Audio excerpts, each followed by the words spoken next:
All right, Canadian, hi and welcome. Okay, so I'm going to topic of the day. That could be a whole new. Well, no, I got blah. Speak, boy, speak. Perspective. Per, perspective. You're doing it wrong. I already got that. I can't. I can't speak. Okay. Anyway, I did this video. This video. And I kind of went off a little too ranty and everything like that. Me ranting. I know. Me. I know. And I wanted to do it again, so I'm going to do it again.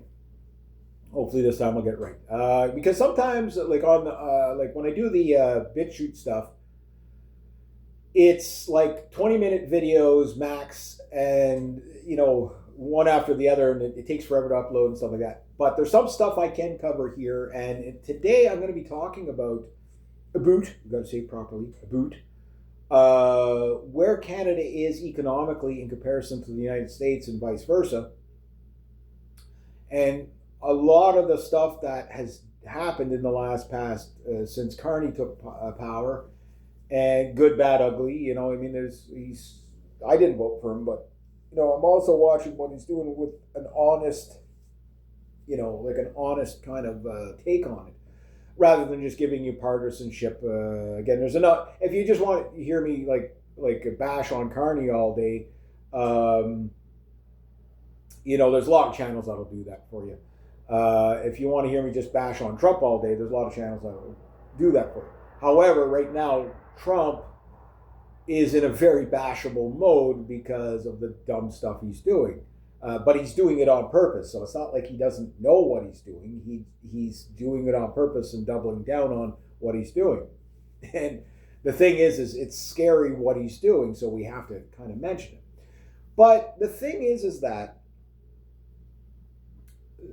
the problem is when you have everybody so polarized and so partisan, people just don't think. They just like, no, you told me what I don't want to hear, therefore you're unsubscribe, right? And that's what you get a lot, where it's like, okay, you know what? That's fine. You can do that, but you're not getting anything out of it by just listening to the people that, tell you we're winning, or we're losing. Like it's either doom or triumph, right? Like, but there's a gray area in between that you need to know about. So there's a lot of really good things happening in my country of Canada. Okay, how dare you say that? You got a liberal government. You're not allowed to say that. No, it's true. Do I like the liberal government? I hate the liberal government. I hate them. I do not like them at all. But when stepping in the right direction and getting some accidental wins, I have to tell you about that, because if you know this, then you're better prepared to make decisions in your life when you're not focusing on areas that are doing fine, and you can focus on the areas that are not doing fine. The thing about the Canadian economy is, I would sum it up again like this: if the American economy, even though it's the largest one on the planet, the American economy is bad, ugly, and worse, right? That's the direction they've taken. The Canadian economy is good, bad, and gamble.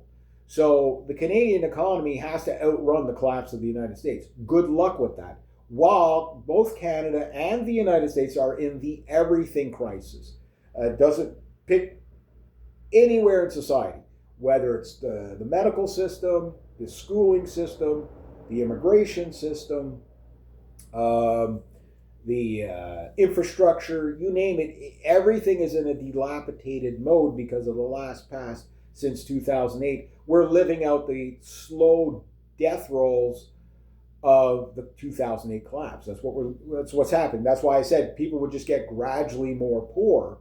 There would be no sudden collapse that we were expecting, like you saw in 1929 to 1933. So we're not getting that.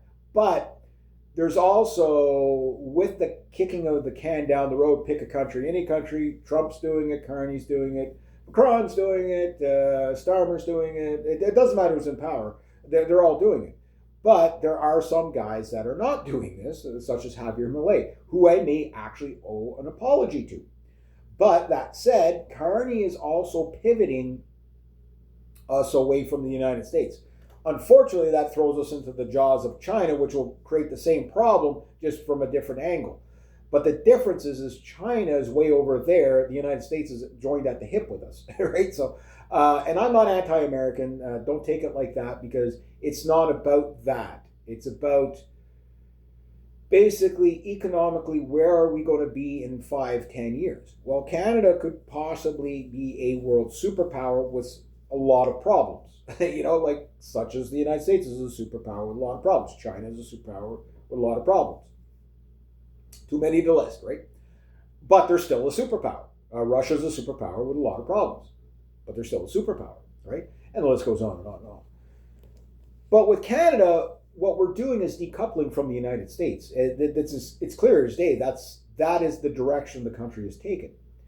But it has to do with in a globalized world, but with sovereignty in mind. So talk about two conflicting ideas: sovereignty versus globalism, right? They're just oil and water. They just don't mix. So how do you make that work? Well, I've said about Carney the same thing I said about Trump. These men do not care about their people. Don't ever think they do. Yes, Trump is a good speaker in front of people. There's no doubt about that. He's brilliant there. But he does not care about the American people. He cares about the donor class. That's all he cares about. Same way Joe Biden did, same way Barack Obama did, and whatever. Carney does not care about Canadians. He doesn't really care that much about the woke stuff. What he cares about is his portfolio and his buddies getting rich. So when he gets out of office, he's going to be, he's setting up his future funds, right? They all do this. This is not new. The difference, though, is Carney's giving us accidental wins. And these wins, you're not going to see the benefit of these wins for probably another 4 to 5 years on the minimum, and 10 years, on before you say, oh my God, that was a great decision back then for us now. Where with Trump, I am not finding any wins. I am not finding the 90 trade deals in 90 days. They don't exist. There's a lot of rhetoric out there. There's a lot of cheerleaders saying there is. But when you go to look at where the dotted I's and cross the T's are, there's no there. Trump is not getting the trade deals. And the reason why he's not getting these trade deals is the simple fact that trade deals don't happen overnight. What you're seeing right now is Carney flying all over the planet. There he is on South Korean submarines. There he is in Dubai. There he is, on the Asian summit. All that stuff. Trump is doing the same thing, but the takeaways are different when these men leave. Canada is leaving with the framework of, or the handshake saying, okay, yes, we will do trade. That is meeting one. This is how a trade deal goes. Meeting one is you meet, you decide to do trade. Here's what we want to trade. Okay, well, the next time we meet, let's have a draft of the framework. Like, how are we going to do the supply chain? How are we going to what is exactly we're going to trade? How are we going to do this trade? How are we going to market it? How, is it feasible? Blah, blah, blah. So by the time from the first meeting to the trade is now happening, that could be a year, 2 years. It doesn't matter what you're trading, right? Now start throwing in tariffs and all that crazy stuff in there. That makes it a lot harder. Well, Canada's not doing that, right? It's not like, okay, we're going to do trade with you, but here's what the tariff is going to be right on day one. No, we're working out the trade deals right now without these tariffs, right, with other people. It's the tariffs are really with the United States against the world, which makes no sense unless, Trump is doing these tariffs for many reasons. Not all of them are obvious, not all of them we know. But we do know he promised a big tax break. So basically, you got to raise taxes or cut government. Well, the cut government angle of it, there was a little bit of cuts with the Doge, but not enough to make a dent. And of course, there's a lot of judges and lawyers standing in the way of firing any government employee in the States, which, again, the law enforcement, they're not enforcing the laws for that. So Trump is kind of down and out on that. He can't make good on it because the judges and lawyers are, standing in the way. of being able to make some meaningful cuts, right? But he can do something. And the reason why is because of how he went out with the Doge thing. This is why I say you can't do that stuff. Like the Javier Milei chainsaw, cut 30% of your government overnight and balance your budget. Yes, you will balance the budget, but you'll also create, at best, a recession, but most likely a depression. Now, Javier Milei might have done this, right? Just rip the Band-Aid off, say, look, we're crashing anyway. Argentina is now crashed. This is the third economic collapse, in 50 years, something like that. But we're going to get to Javier Milei a little bit later on, because I may owe the man an apology. I hope I do. I really pray for the Argentinians' sake that what he did was the right move. But however, how destructive was that move? So Trump is not Javier Milei. Elon Musk came out. He was trying to, mimic the Javier Milei thing, where it's like, yeah, we're just going to take our chainsaws and we're going to cut government spending. Now, the follow-up between Trump and Elon Musk was correct that, and again, I'm no fan of the man. I don't hate the man, but Trump I hate. Elon Musk I don't hate. Because Elon Musk, I don't think he's pure evil. I don't trust him because he's a transhumanist. But he's not pure evil. He's sketch at sometimes. Yes, he's cringe at other times.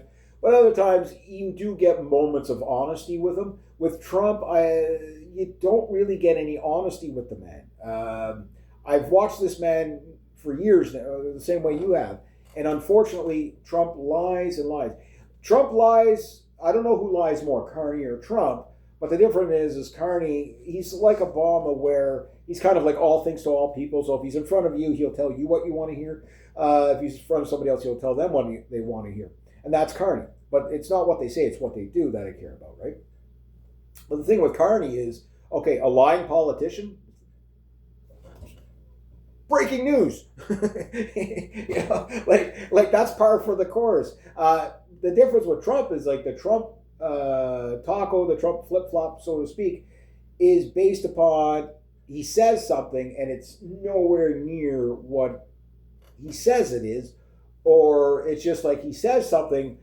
I guess his idea when he's beside a world leader, say, yeah, we just made this great trade deal. And the world leader's like, what's he talking about? And they're just too afraid to say something, right? Well, yellow-bellied politicians, breaking news, right? It's like, wow, you mean they're spineless? Breaking news.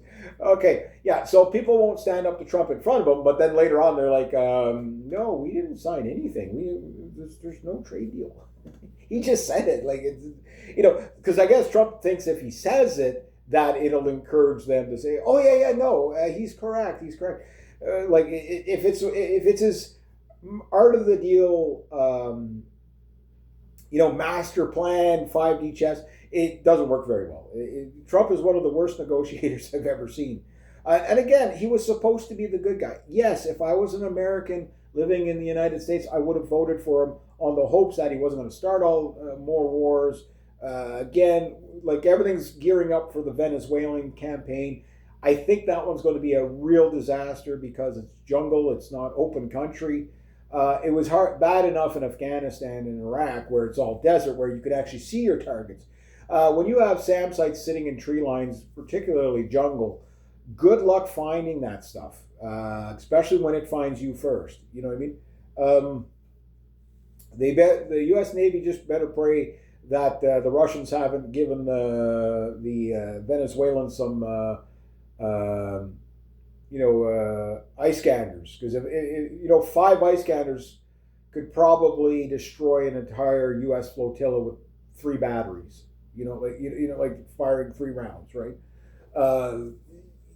That would the first aircraft. Like we may see the first aircraft, mega aircraft carrier to get sunk is either going to be probably off the coast of Venezuela, which we're talking 5,000 to 8,000 people about to die over there. If the Venezuelans choose to actually hit back, or off the coast of Iran, right? Because I think on the next round, when Trump decides to go to war for Israel against Iran, like the Iranians do measured responses, so maybe the Venezuelans will do the same. Say, let them hit us a bit, but let's just survive it and then battle harden ourselves. It's the Iranian strategy, and it seems to work. Let them hit. Let Trump go and say, "Oh, we did this marvelous airstrike, cost us like $800 billion, but to drop 7 bombs. But yeah, 7 or 14 bombs, whatever. It's ridiculous, ridiculous. People didn't vote for that, right? But whenever the Venezuelan campaign goes, like one of the things, and I think Carney can see this coming, is that if the United States could steal the oil from the Venezuelans, that's still going to take 5 to 10 years. Like you're not going to go up and blow up all the oil fields like you did in Iraq, okay? Create ecological disasters, and then, the Iraqis actually lit a lot of the oil fields on fire. So we can't have them, nobody can, right? So that didn't, liberate the United States energy-wise, right? It just didn't work. So going around trying to steal the oil from the Venezuelans, yes, they got, I think, something like the third or fourth largest reserve of oil. But it's still heavy oil, like up here in Canada. So the problem is that Trump wants to cut off Alberta, right? Like he wants to cut off Canada, but he can't because we're so joined at the hip. And the United States is finding out that 2% rounding error that you keep hearing all these people go on about, oh, we could just cut off Canada overnight, would destroy their economy. You would completely flatline our economy because we do half of our trade or more with you guys, right? You're our number one customer. But if you cut off our trade to you, that 2% is really critical stuff. And this is why Trump can't just flick the Canadian economy off. He thought he could, but he couldn't, right? And the thing is Canada wasn't supposed to fire back. Now people will complain, well, and you heard it early on again, no, how dare Canadians fight back? Their economy is like, we can crush them overnight. They can't win a trade war with the United States. But the thing is we're not going to win a trade war with the United States because the United States is not going to win a trade war against Canada either. Nobody wins a trade war. You just, what degree do you lose to? But what Canada is doing is pivoting, and that's a major win for us. The United States can't pivot. Nobody wants to do business with them because you can't trust them. So just, even after Trump, whoever gets in, and Trump might be getting in again in 2028 if you're to listen to Steve Bannon. It's just, how is he going to do it? Through martial law? I don't know, because this should be his last term. You know what I mean? So I don't know what's going to happen there. We don't know yet. But my speculation is that there's going to be, if votes are allowed to happen in 2028, you're going to see the pendulum swing so radical left, it's going to make Obama and Biden look like moderates. Just think about how scary that's going to be. Yes, the gulags are coming, people. The gulags are coming. And like I say, there's going to be death ditches in the West, including Canada, the United States, the UK, and within the next 10 to 15 years. It's just who's going in them. Right now, it's mostly going to be white dudes. White people, just because of the, the cultural stuff. But I digress from that. Again, you got to think about where things are going to, connect the dot, look at the big picture, connect the dots, and go from there. And that's why I'm so accurate with my predictions, is because I have to go against my own personal feelings, my own biases a lot of the times. Trust me, I hate saying positive things about Carney. It's because it's not about Carney. It's about what he's doing and what that's going to lead for the next guy that takes over from Carney, hopefully not a liberal, is going to be handed probably something pretty damn good. But that's not going to be noticed for another 4 to 5 years minimum for some of the stuff, trade deals, and 10 years. So Carney, like Trump, hasn't really done a lot of trade deals, but Carney's got a lot of stuff in the works, where Trump doesn't have a lot in the works other than stuff that was already in the works, right? There's no new stuff really coming up. The businesses are not flooding back to the United States. There's no 90 deals in 90 days, right? So Trump lied, a politician lied, breaking news, right? Now, maybe Trump did think he could do this, but his only options now is to raise taxes. So how do you do this? Well, you do this through tariffs. So all this tariff money that everybody, oh no, we're winning, all this tariff money is going to pay off our deficit and stuff. Not even close. That money's already spent. So my hunch is what Trump is going to do is ride the tax break, ride the tariff war out till he gets to the point where he could pay for the tax breaks, get away with that, and you say, "Look, I gave the tax breaks. Their promise fulfilled." Meanwhile, the tariff is a tax. It's the Trump tariff tax, right? That's what it is. Now you say, "Yeah, but Carney's got tariffs on counter retaliatory tariffs." Yes, that is a tax on Canadians.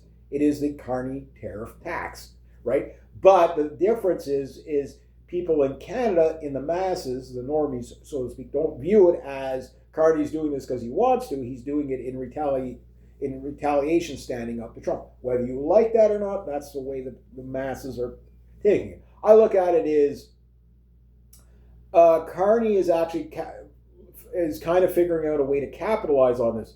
It's giving the easy out to decouple from the United States, which I'm not really for that. But I've always said this: the liberals sell us out to the Chinese, the conservatives sell us out to the to the United States.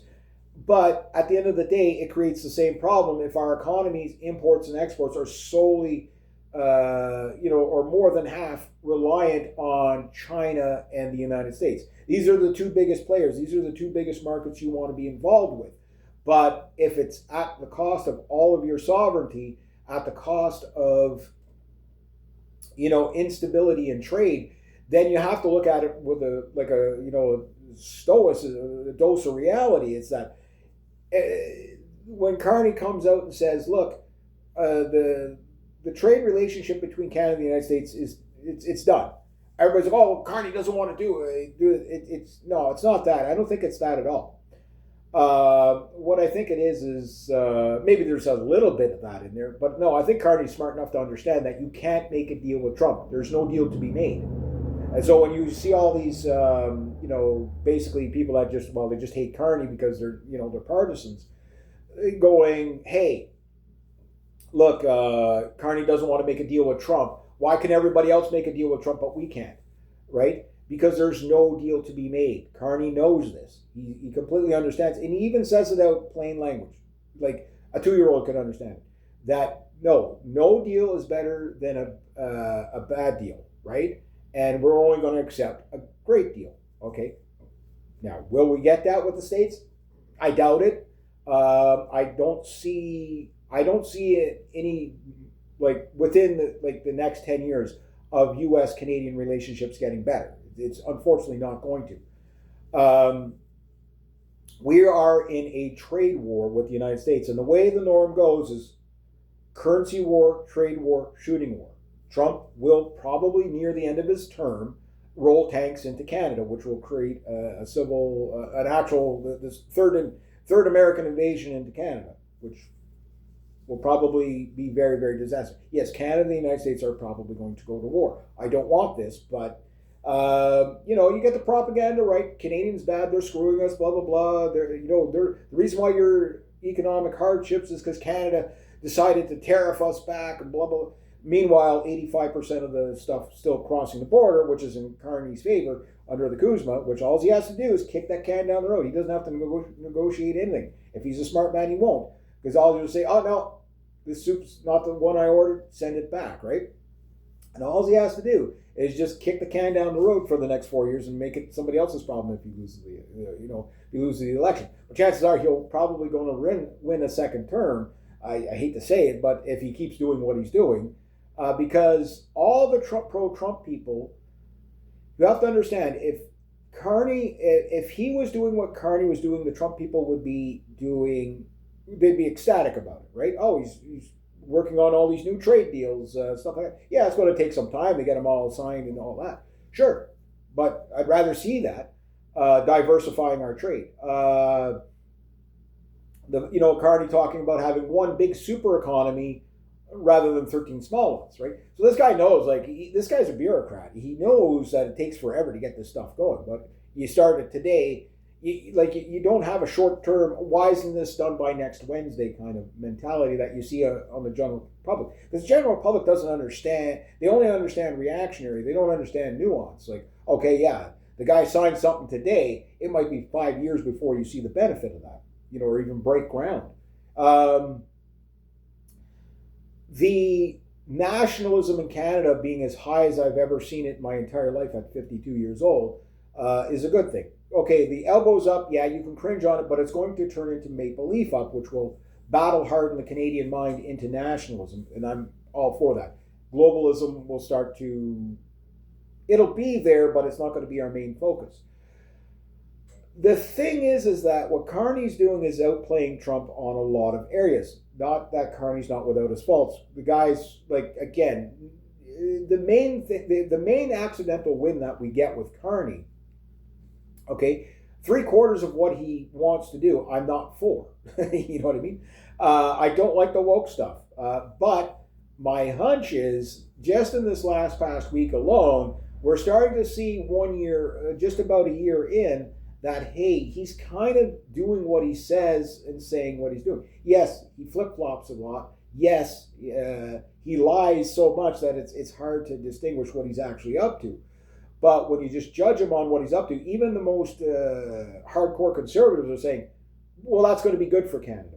The Nordic alliance that we got going on is just absolutely wow.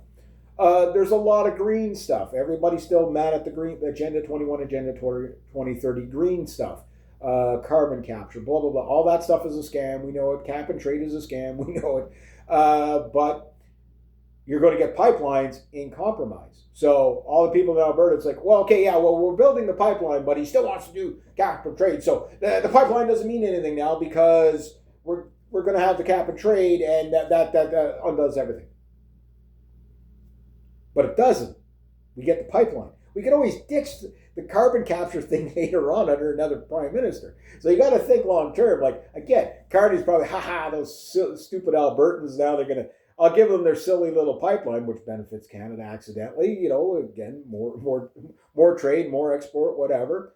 And I'll get my green agenda in there, and my portfolio will go up, and my buddies' portfolios will go up, and whatever. But we still win. You know what I mean? He gets what he wants, but we still win, right? And I just said that, Carney, 3/4 of what he stands for and wants to do, I don't support, right? So what about that other 25%? Well, when Carney got in, he was basically thrown into the deep end of the pool on the reputation of Justin Trudeau.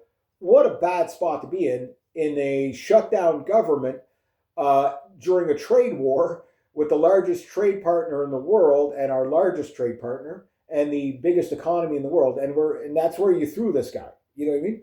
While the country is more polarized than it's ever been, to only turn around and have it the most nationalist it's been under the fuck Trump economy, because most people don't see Carney as the bad guy; they see Trump as the bad guy that's picking on us, right, for no reason, and they're kind of right. Canada is not screwing the United States over. And now you've got this ambassador, again, he comes out and says also, like, Canada owes $300 billion, they should pay us $300 billion for years past of us protecting them and all that.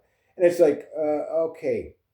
So when our Canadian soldiers died, who volunteered to fight along your soldiers in Afghanistan, that meant nothing. And it's stuff like that that really pisses Canadians off. Look, I get it. The Afghanistan war was a fake war like all the wars.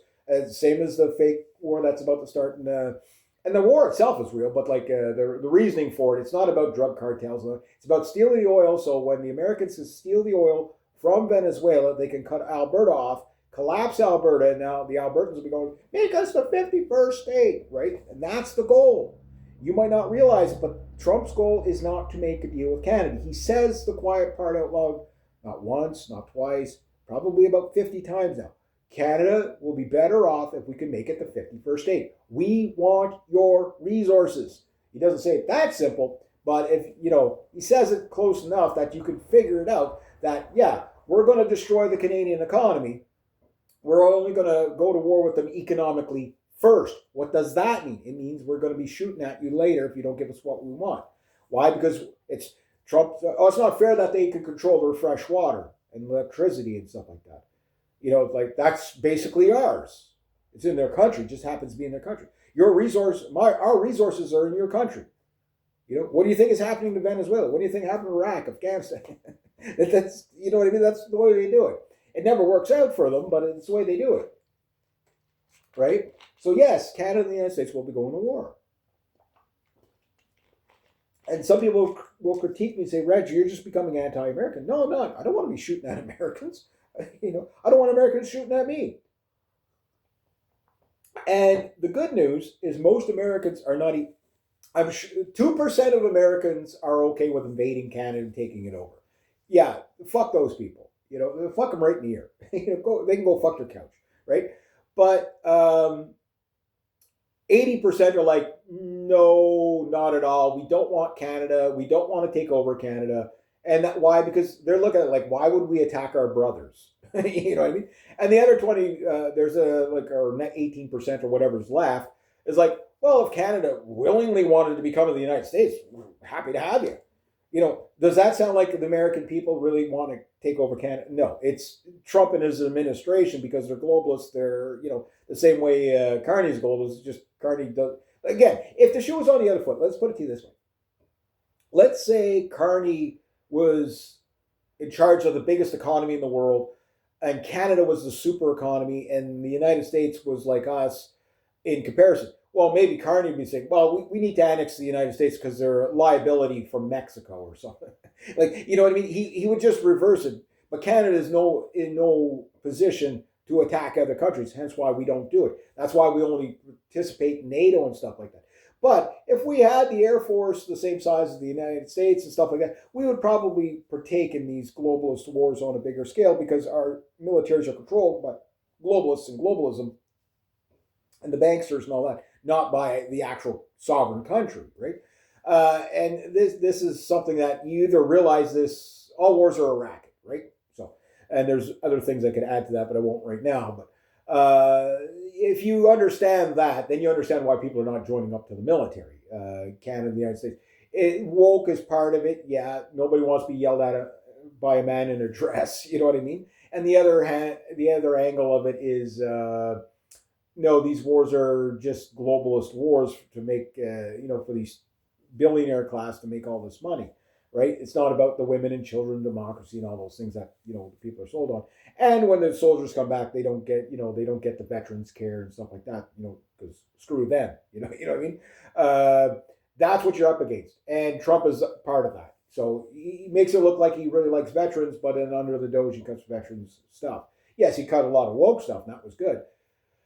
But then he takes all those savings that he got from the Doge and blows up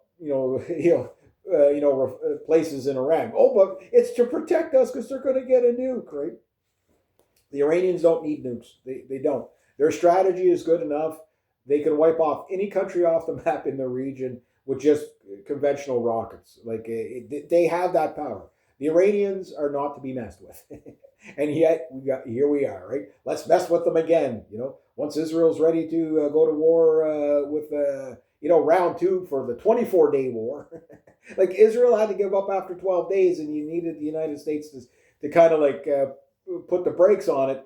And again, you're lucky that the Iranians. Again, I'm no fan of the Iranian regime, but what I'm saying is these people, they're the Persians. They're not known for backing down, right? But anyway, I digress. So yeah, no, the situation we're in right now is what Carney's been up to in the last past, like Team Canada. Okay, they're so cringe, blah blah blah. Well, here's what Team Canada's working on right now. So one of the biggest proponents of Team Canada, believe it or not, is it comes down to really 2 mega premiers, and that is Daniel Smith and Doug Ford, right? So Doug Ford, love him, hate him. It's not about whether I like these people or don't like these people. However, I will give a lot of credit to Daniel Smith. This woman is a very good statesman, whether you like exactly what she does or doesn't. But look, she's out there. You got all these 51st state propaganda, and you have to understand most of that 51st state propaganda is coming in from the United States. That's what it's about, right? It's about it's not that it's not a problem. Alberta has issues, but again, 80% of Albertans are for basically staying in Canada.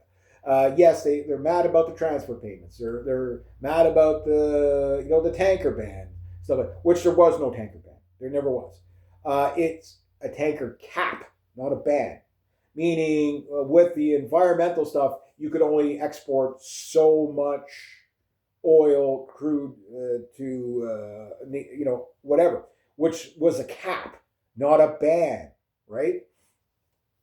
And the problem with that is that has more to do with Eby over there in BC, because he's pretty radical left wing, uh, more than it does with Ottawa, But under Justin Trudeau, yes, you could tell the Albertans, yeah, Trudeau's fucking you over. But under Carney, he's like, okay, well, no, we'll lift that ban, but you still have to do carbon capture.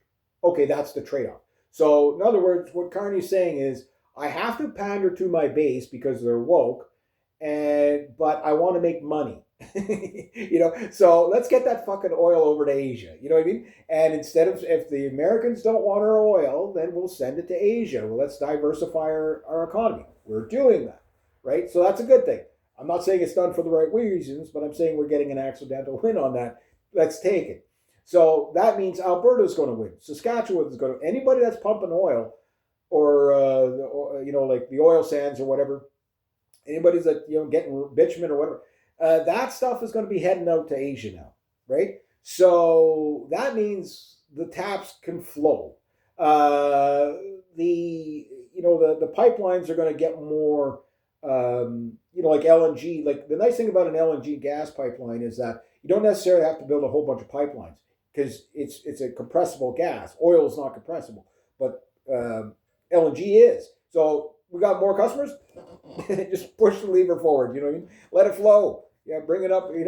Yeah. I mean, I don't know what the max psi would be in an LNG pipeline, but I'm pretty sure you could probably get like 3 times, 4 times the flow that we're doing right now, and still not have to build a new pipeline and still keep everybody happy. So we're making money off of that. So yes, that was already in the works before Carney got here, but it arrived just in time to help us. Problem is we don't have one on the east, and the Americans, they got the European market with their LNG gas because of the fact that Trudeau, well, nobody really wants the pipelines anyway. Yes, we fucking do. But it takes a long time to build those things, right? So Carney is working on some really mega projects. I talked about the icebreaker stuff. To see Danielle Smith happy about, having this pipeline on one of the major project lists, right? The next 5 years, look, Carney can't come out and say and keep repeating that, hey, we're going to be an energy superpower in 4 or 5 years without actually, tapping into the actual energy. So if that's the case, I mean, Alberta's got to win. Danielle Smith is kind of happy. So that's good, and Danielle Smith is not yes, she panders to the 51st stater people a little bit, just to, that's politicking, right? Pandering, politicking, oh, breaking news. But she has no intentions of breaking up Canada. She's just basically fighting for her province. That's it. Now, what I really like about Danielle Smith is that she's working over the guy in my province, Quebec, and you have to understand, Quebec is not held back by Canada. That is the claim for sovereignty, is that Canada is holding Quebec back, therefore we have to separate. No, Quebec holds itself back. That's why it doesn't, like Quebec is the most resource province in Canada. It's the most resources of any one spot in the world overall. And water being one of our biggest. But we have oil here. We have all that. We don't tap it because we got, the Bloc Québécois, which is, globalist. They're sovereigntist, Quebec sovereignty first, and they don't really care about Canada, right? But they basically are also on that leftist climate change group, right? So they don't want Quebec to prosper, because if it did, then there wouldn't be a claim for sovereignty. But they're also they want a green economy. Their guys are invested in the green economy, right? But Legault who's the premier, is kind of like, well, if there's no social license for it, we can't really do it, but we're willing to discuss it. Wink, wink, nudge, nudge. So if we can get a super alliance between just two provinces, Alberta and Quebec, Canada would become a superpower, energy superpower in like minutes. You know what I mean? Maybe not minutes, but within that 4 to 5 year span, no doubt. And not only that, it would end the transfer payments from Alberta to, if Quebec could prosper, it would end the transfer payments from Alberta to Quebec, which Albertans would be much more happier with that. And that would mean we're prospering Quebec, so we'd be more happy here. And not only that, the only person I see really pushing that is Danielle Smith with Legault. She sweet talks the guy every time she's there. She tends to know how to be non-reactionary when she's dealing with people. Even if maybe she's like, okay, I hate this guy with a passion, but I'm just going to give you that chipper. She always had a very relaxed kind of mode to her. So when she was talking to Brian Lilley about this trade deal, she said, well, we'll see where it goes, but it's a very extremely positive step. And she said, like, look, early on, again, we don't know what these premiers talk with the prime minister about behind closed doors. You need to be a fly on the wall for that. But what we also know is that, that they're privy to stuff that we don't see. So we just get the hyperbolic partisans saying, this guy's bad, that guy's bad, she's bad, he's bad, whatever, because I hate them, therefore they could do no right. But they're behind the deals going, yeah, well, we know it's politics, like Danielle Smith was saying to Brian Lilley. Yeah, Alberta went, look, she goes, there's three types of voters you got to think of. There's the people that will vote for you no matter what, the people that won't vote for you no matter what, and the people in the center that you're trying to win over. She goes, look, we went way too far with the woke stuff. Nice to hear a premier say that out loud. And she's gotten rid of a lot of stuff like that. So, again, maybe we could follow suit, It'll be a long time before you can get rid of the woke out of Ontario and Quebec. Here, it's more neutral. Like Quebec we're a different breed. So like the woke stuff is here, but like Ontario, the woke stuff is really there. And then in BC is probably the second most woke, right? The Maritimes are somewhere in the middle. Like the Maritimes believe in socialism for sure, right? But not communism. You know what I mean? But the thing is that the wokeness, okay, that's mainly major cities, right? So in Quebec, it's the woke is in the like Montreal and stuff like that. But you're probably not going to find woke in say like Trois-Rivières as much as you're going to find like Francophonie. You know what I mean? You're going to find the sovereigns. The more east you go, the more separatists you get, right? But even that's like the highest they've gotten is 23% or so of that. So most Quebecers means like 3/4 of Quebecers are all for these national projects. Bring some here. Let's do cooperation from province to province. Seeing our premiers knock down trade barriers, and this we can thank Trump for. The bombasticness of Trump is what's led to us going into survival mode because we have to, basically outrun the collapse of the United States while we're in the everything crisis the same way they are, right? It's just they have a bigger way to fall. That's the only saving grace the Americans have is that they have a longer way to fall. But as I covered on the BitChute, the Carney Trump report card, especially the farming crisis, again, we're in it. We're probably, like I say, the starvation in the United States is probably going to take place around February when they start running out of their reserves, right? Unless they had one hell of a bumper crop season. But you're already seeing food inflation surpass in the States, surpass here in Canada. I think the other night we were at like a 71-cent dollar. So the Canadian dollar is going up, meaning more purchasing power. Liberals tend to like a 60 to 70-cent dollar, which could be also argued as because it's good for exports, right? So they make money on the exports that way. But then what ends up happening is Canadians are like basically, devalued their currency 30 to 40%. That's like having a 30 to 40% tax on everything you buy, right? So the U.S. dollar is falling. So the Canadian dollar is not really rising per se, but it might be rising a bit under Carney's policies. It's too soon to say. So I don't want to give him any credit for that. But as an accidental win, our purchasing power is going up because the American purchasing power is going down. That's not good for the Americans. Now, the conservatives typically like a dollar at parity, which under Stephen Harper, we were pretty much 10 years of the Canadian dollar and American dollar being the Canadian dollar being slightly stronger, like $1.03 to the American dollar. Between 97 cents and $1.03 was kind of where we stood. And Stephen Dollar would have to pull back the reins a bit. Remember, Stephen Harper grew the government, but he also balanced the budget. When you think about that, like that tells you a lot of what Carney might be able to do. And again, Carney inherited a disaster from Trudeau, but Trudeau inherited a balanced budget from Harper, right?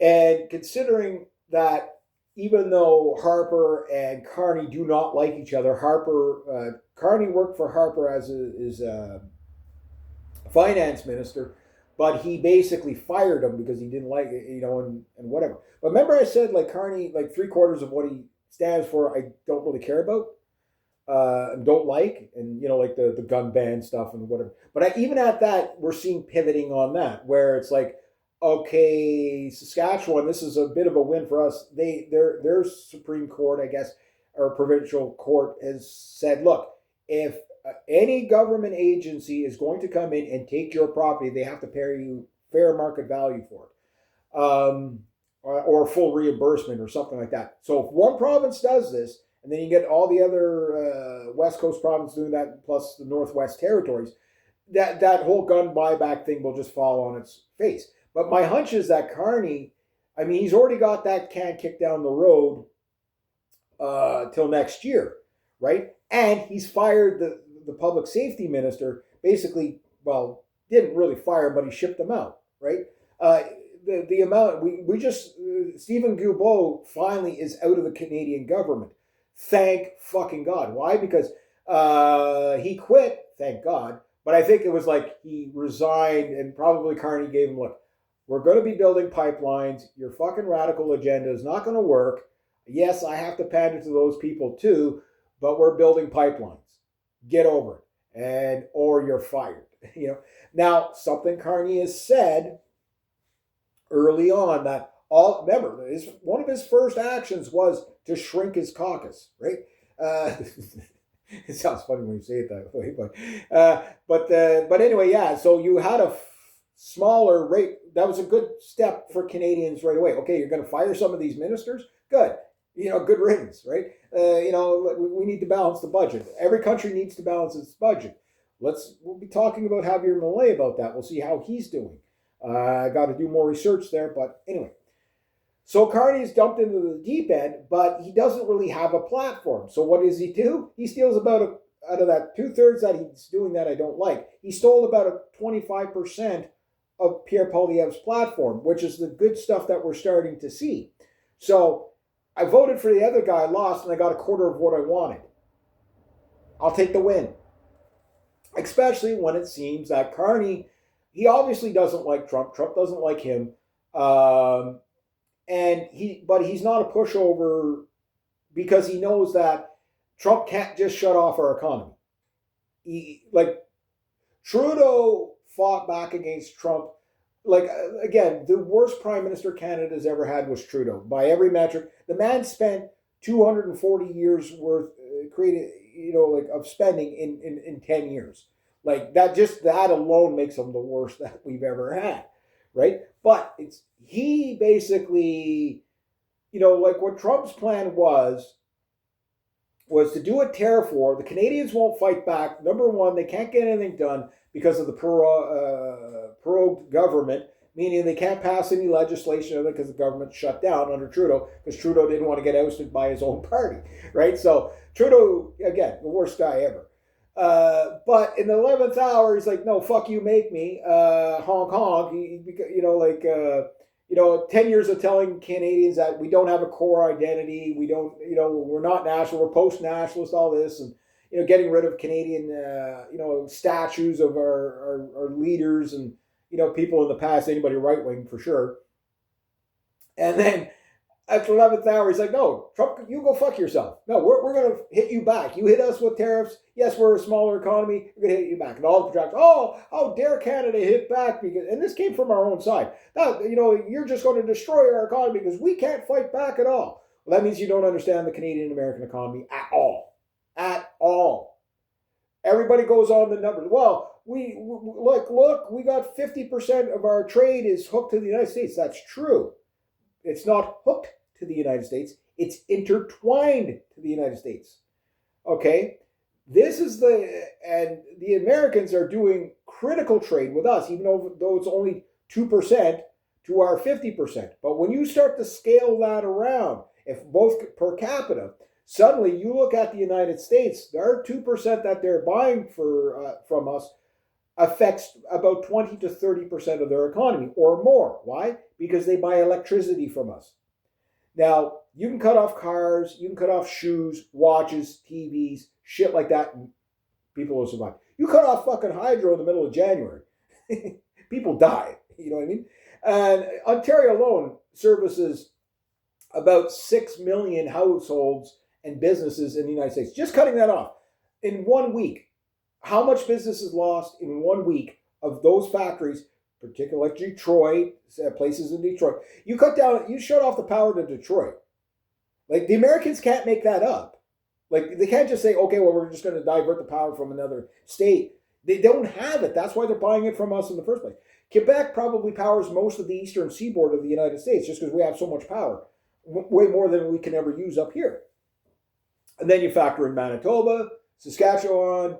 Saskatchewan and Alberta is more gas and oil and stuff like that. And then BC, that's BC hydro. I mean, you're talking about probably 10 to 20 million people and households, 10 to 20 million households that are powered by Canadian power out of 300 million people and business. Cut off all the hydro. Trump would have flicked the switch and cut off. That's why Doug Ford, okay, everybody, oh, Doug Ford just making things worse and stuff like that. No, Doug Ford was playing the game. Oh, Donald Trump wants to get bombastic? Okay. Now, Doug Ford knows he can't shut off the hydro. Because of the grid lines are crisscrossing the border. The power substations there, the line level, he knows he can't.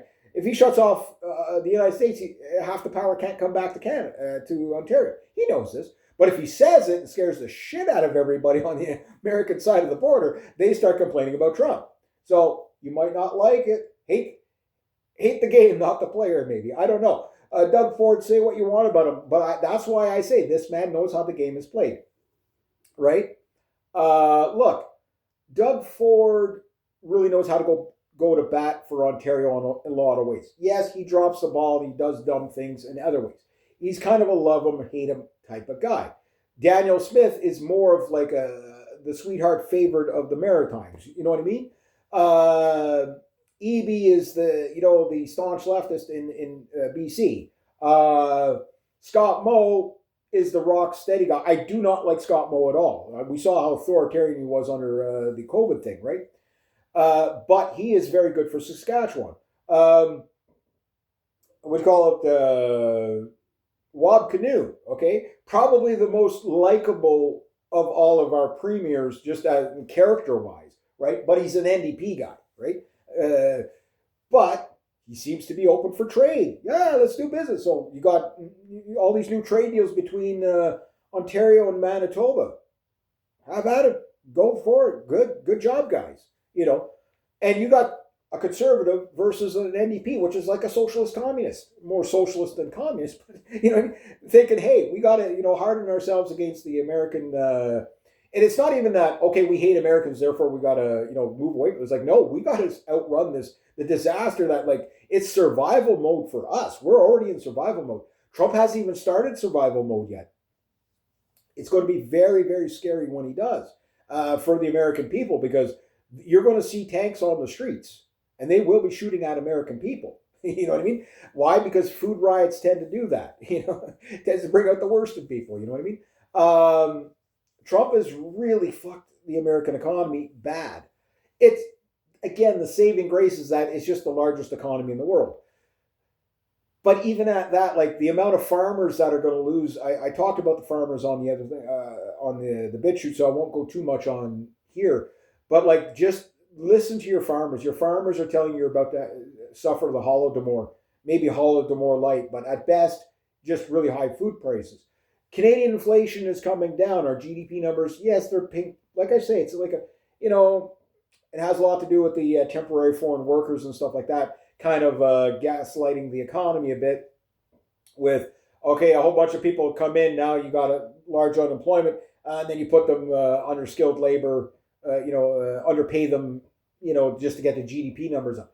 The United States has ran out of that. They can't do that anymore. They now have more people in the States than they do jobs.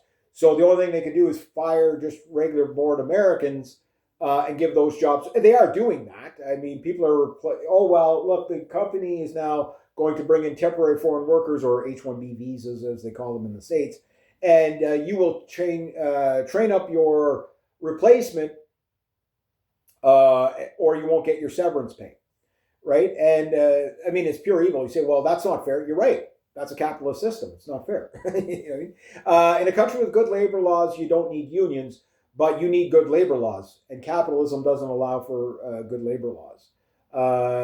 This is why the third world stays the third world, and why when you import the third world, we bring ourselves down to that level, right? And a lot of people might take it, oh, well, you racist big, how dare you say that? But the numbers don't lie. You know what I mean? I'm not wrong here. I'm not wrong. Prove me wrong. Like, if you went, okay, let's put it to you this way. If you went to work tomorrow and your boss came out saying, hey, look, you either take a 15% pay cut or you lose your job to a temporary foreign worker, what would you say? What would you say? Are you going to say, I'm the racist and bigot for pointing that out? Or are you going to say, that might not be fucking right? You know what I mean? That might not be the thing to do.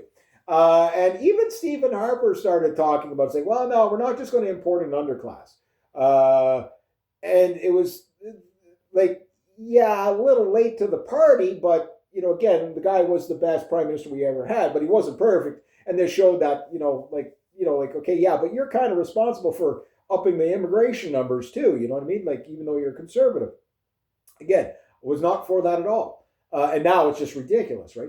But Carney seems to be, again, if you looked at the budget, he's supposed to cut the immigration to half of what it is, which is still way too much. Like, we need to shut the door. We don't need any more people. But the corporations have this temporary foreign workers program, and they're replacing the domestic population, work population. States is doing the same, the UK is doing the same, Australia, they're all doing that. That's what globalism is, right? Why? Because everybody signed the freaking Trans-Pacific Partnership. And one of the caveats in that thing is to import foreign labor to undercut your domestic labor, because we got to make things cheaper.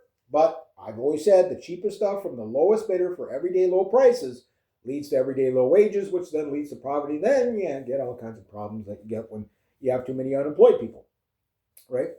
High crime rates, suicide rates, blah, blah, blah, civil wars, civil conflict, blah, blah, you know. So the deals that we're in so far, now because I got stuff I got to get done today too, but I do want to get really into depth. Okay, here's the things that are fascinating me. Canada is in the icebreaker program. Now, Trump came out earlier saying, look, we're going to build icebreakers. We're going to have the best icebreakers. Okay, great. Canada wants these icebreakers. They're going to have to pay for them.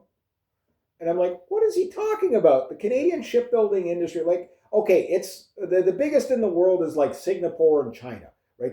These guys, like, they go take a crap, they crap a ship out. You know what I mean? Like, they're just dominating the shipbuilding market, particularly China. They've got massive shipyards. Canada, we have two big shipyards, right? But we have a couple, about 3 or 4 large ports, one on Vancouver, 2 in Vancouver, I think, and 1 in Montreal. And those ports are being expanded. Okay, that's an expense. I get that. But that's nation building. Where Carney and Trudeau differ is Trudeau went for social spending, more welfare for people, right? Where Carney put the spending more on, even though it's not a perfect budget, but the spending more on infrastructure, right? Which you'll always win with the infrastructure. You know what I mean? And the thing is that, yes, expanding our ports, opening up the Churchill Falls port, getting bigger. Look, Doug Ford has now got they're starting. I don't know if it's going to start next spring or if they're already started. But to the Ring of Fire, he's made the deal with the native groups.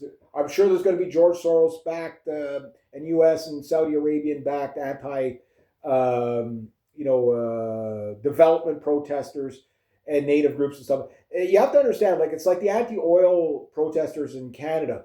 The that stuff is backed by the Americans against our oil industry and OPEC, right? Like Saudi Arabia is like they spend like the Americans spend something like $600 million like $650 million a year against our oil industries to not outcompete theirs while they're buying the oil from us, right? So it's a weird thing, but Saudi Arabia does it too. It's a way to control oil prices in OPEC, right? Is to again bash our own industry, an industry which the United States actually needs, which is makes it weird, but they do that. So that's where your anti-oil protesters are funded from.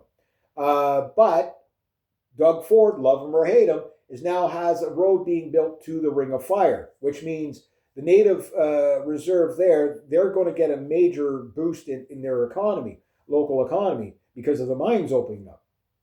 Now, I know you got to take mines with a grain of salt because it's a double-edged sword. You know, you got to break an egg to make an omelet, and that eggshell might be kind of dirty, right? So we got to make sure that we cross our T's, dot our I's. And this is what Carney has asked for. Said, look, any major building project, whether it's pipeline or mining, whatever, you have to basically consult the natives. Okay, fine.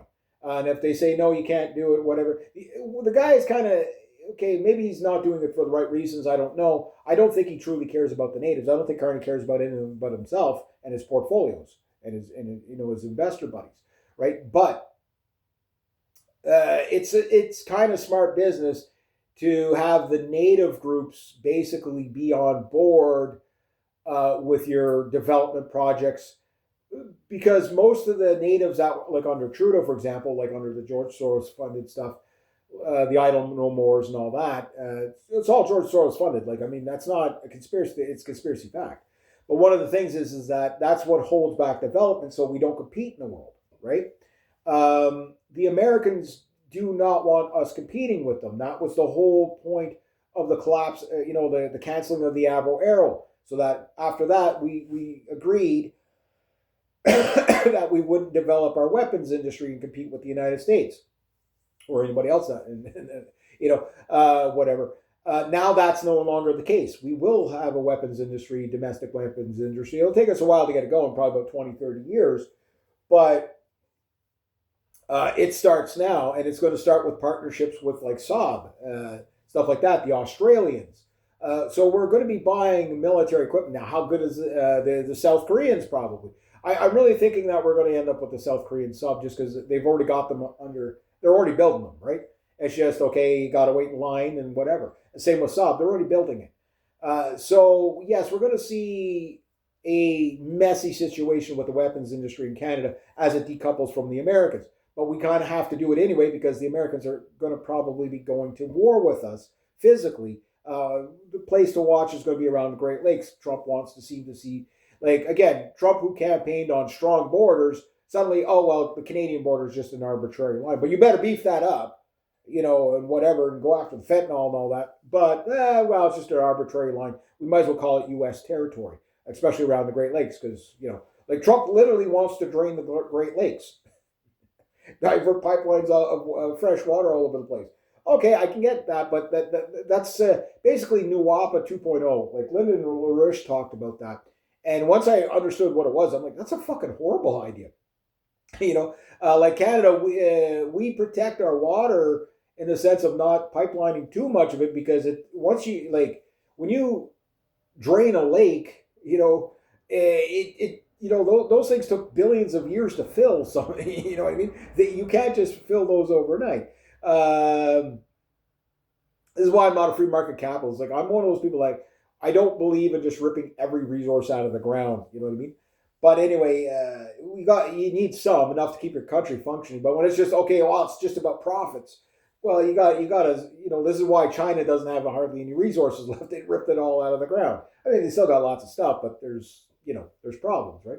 Especially when you have a population that's 1.2 billion or whatever, 1.4 billion. But no, Trump's idea is to basically take over Canada, right? Carney understands this. This is why Carney will say there's like when it's like everybody. Oh, how dare Carney come out and say who cares if we don't make the deal with the United States? I'll call the guy whenever he's serious, so to speak. That's what he's telling you. Like Trump is not serious about making a deal. You can't make a deal because there's no deal to be made, right? And the rest of the premiers are starting to catch on to this. Hence why you're seeing, like, for example, Quebec just did a historic thing here. You're not going to hear about it on the news. Americans don't get this news because they don't get Canadian news down in the States, so to speak, and follow it. But it's something they need to kind of be aware of, because it counters what Trump is saying. But anyway, just due to resources in Quebec, again, a big pivot for Quebec, that mining, if you're a mining company and you get territory in Quebec to mine, you have to mine it within a reasonable amount of time. You can't just buy up crown land and whatever, and that's zoned for development and just hang on to it anymore. Now it's like, okay, you got it, you better start doing something with it, right? That means we're becoming open for business. The Nordic thing with the icebreakers. Let's get back to that. So Canada just put out another research vessel. They floated it like last week. I already cut it. It's named after an Inuit guy. I won't even try to pronounce his name. But anyway, it's a research vessel. I think we've already built 3 other ones. These are like mega research vessels. They're mainly going to be up in the Arctic and stuff like that. But like our Harry DeWolf Arctic maritime patrol boats, basically, we have some down in Australia. It just recently down in Antarctica. It just stopped in Japan on the way back, I guess. Whatever. So these vessels are all over the place. They're true blue water boats, but they're also meant for the Arctic, Antarctica. But they're not full out research vessels, right? So these research vessels that we're building in the Arctic, we probably have more of them than any other country in the world. Don't quote me on that. But we are the second largest icebreaker fleet in the world with 18 vessels. I thought we only had 9, but apparently it's 18. But that said, these Harry DeWolf Canadian military Arctic patrol boats, they're not mega icebreakers, but they are icebreakers. So when Trump's going on about how Canada needs to buy, American icebreakers or whatever, pay for them, because apparently we never pay for anything. But if you were to look at it, for every dollar spent in the Canadian military, armed forces, 70-80% of that goes to the Americans. But apparently we're screwing them over, not paying our fair share, right? Again, when you look at what Trump says and you just take his hyperbolics, and people do that, and they do it with any politician. Like there's people that just believe Carney at his word. Don't believe him at his word. Watch what he's doing. Don't believe Trump at his word. Watch what he's doing. Don't believe Macron or Starmer at their word. Watch what they're doing. Because it's not what they say, it's what they do. But anyway, no, the new icebreaker, the new polar class, I can't wait till we see this new polar class icebreaker. It's going to be like bigger than the Louis Saint Laurent. Like that's pretty impressive. Now the Russians are the number 1 fleet. They have about 40 icebreakers left out of the 60 that they've built over the years. It's just they're getting really, really old. Now Vladimir Putin, he saw our nice little icebreaker meeting we had in Finland there last week or whatever, and he's like, "Oh, Canadians and Americans and the Nordic Union is making icebreaker. We're making the Stalingrad." So he's like comes out and like, this is true. This is actually, here's this new super hyper mega icebreaker that Russia's going to make in response to us, which is funny. It's got a big red star on it. It's going to literally be called the Stalingrad. Like, I'm like, okay, fine. I can't wait to see it. Good on the Russians. Go ahead, build your icebreaker. But no, Canada has one of the biggest fleets, and this is something I always bitch about when Trump lies. It's like, oh, Canada and the Arctic, they're not doing their job. You have 2 icebreakers. We have 18. You know what I mean? And your two icebreakers aren't that big. They're not as big as the Louis Saint Laurent, the Terry Fox, and the Franklin, and whatever. So no, Canada is pumping out ships at Seaspan. They just put out I think it's like the second mega ship they put out this year. They just put out the largest ship ever built in Canada, which is a Procurer Protector class for the Canadian Navy, which is based on an Italian-German supply vessel. Beautiful ship. And they're going to be building a couple of them because our old supply ships they're literally catching fire at sea. So like they're old. Like the hulls are from the 1960s. I think the hull was from like World War II. It was time to retire it, right? We've built about 9 little Canadian Coast Guard vessels. Yeah, there's a little controversy in them or whatever. We built those. We built small research vessels. We built 3 or 4 of those in the past decade.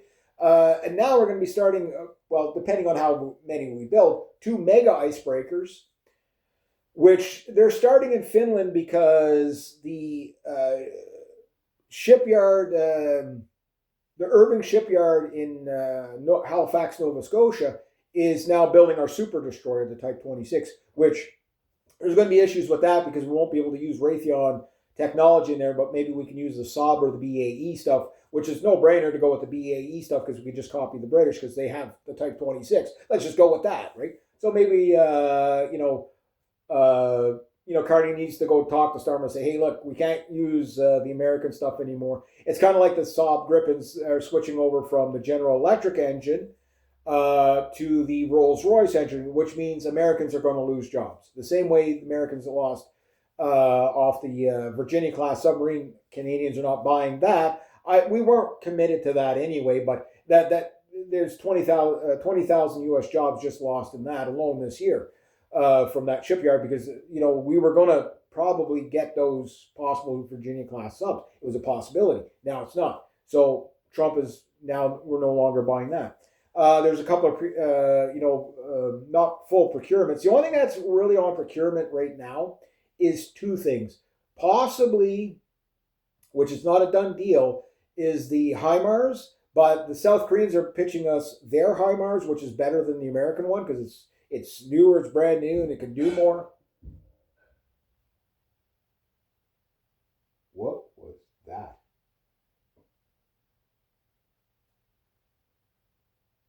Something big, anyway. I have no idea what that was. So there's that.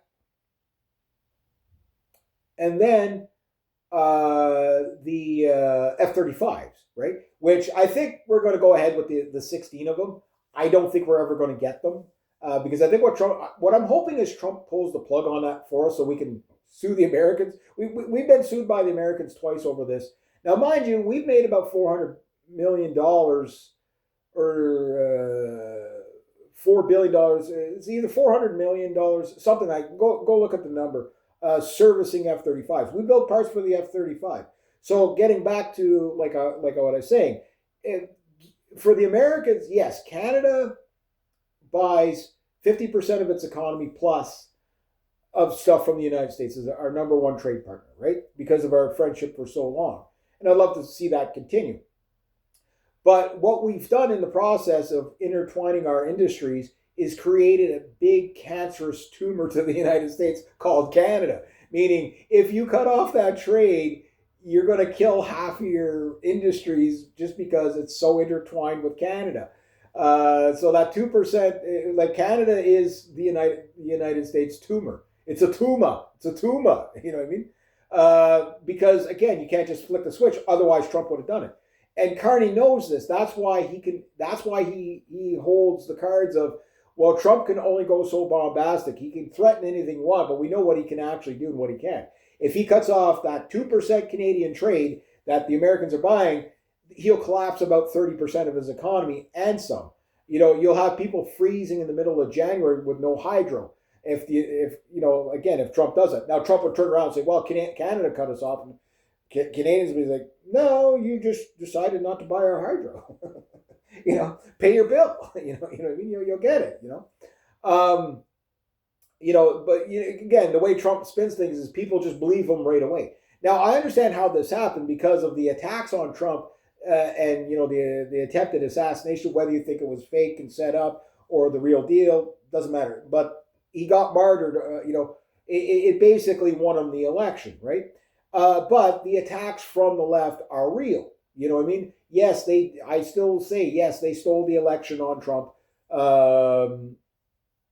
back in 2016. Yeah, that one was or not 2016.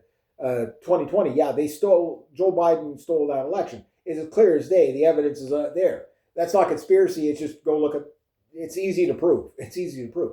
So yes, that part was true. And Trump, he campaigned on doing all the things that most Americans wanted. And to the point when, after they tried to kill him, something like 10 or 15% of Democrats, maybe not quite that number, you can go look up the number, voted for him in retaliation of, what, like, it's like, no, we don't stand for that. You know what I mean? The radical left, right? Only to betray those people that switch sides, which is a very dumb thing for Trump to do, because he could have basically secured the GOP for the next 100 years doing that, right? Getting that kind of a flip. No politician has ever done that before, where they've flipped the people on the left to the right that radically, until we get to Pierre Poilievre, who holds the conservative record of being the most voted and most popular conservative we've ever had in this country, right?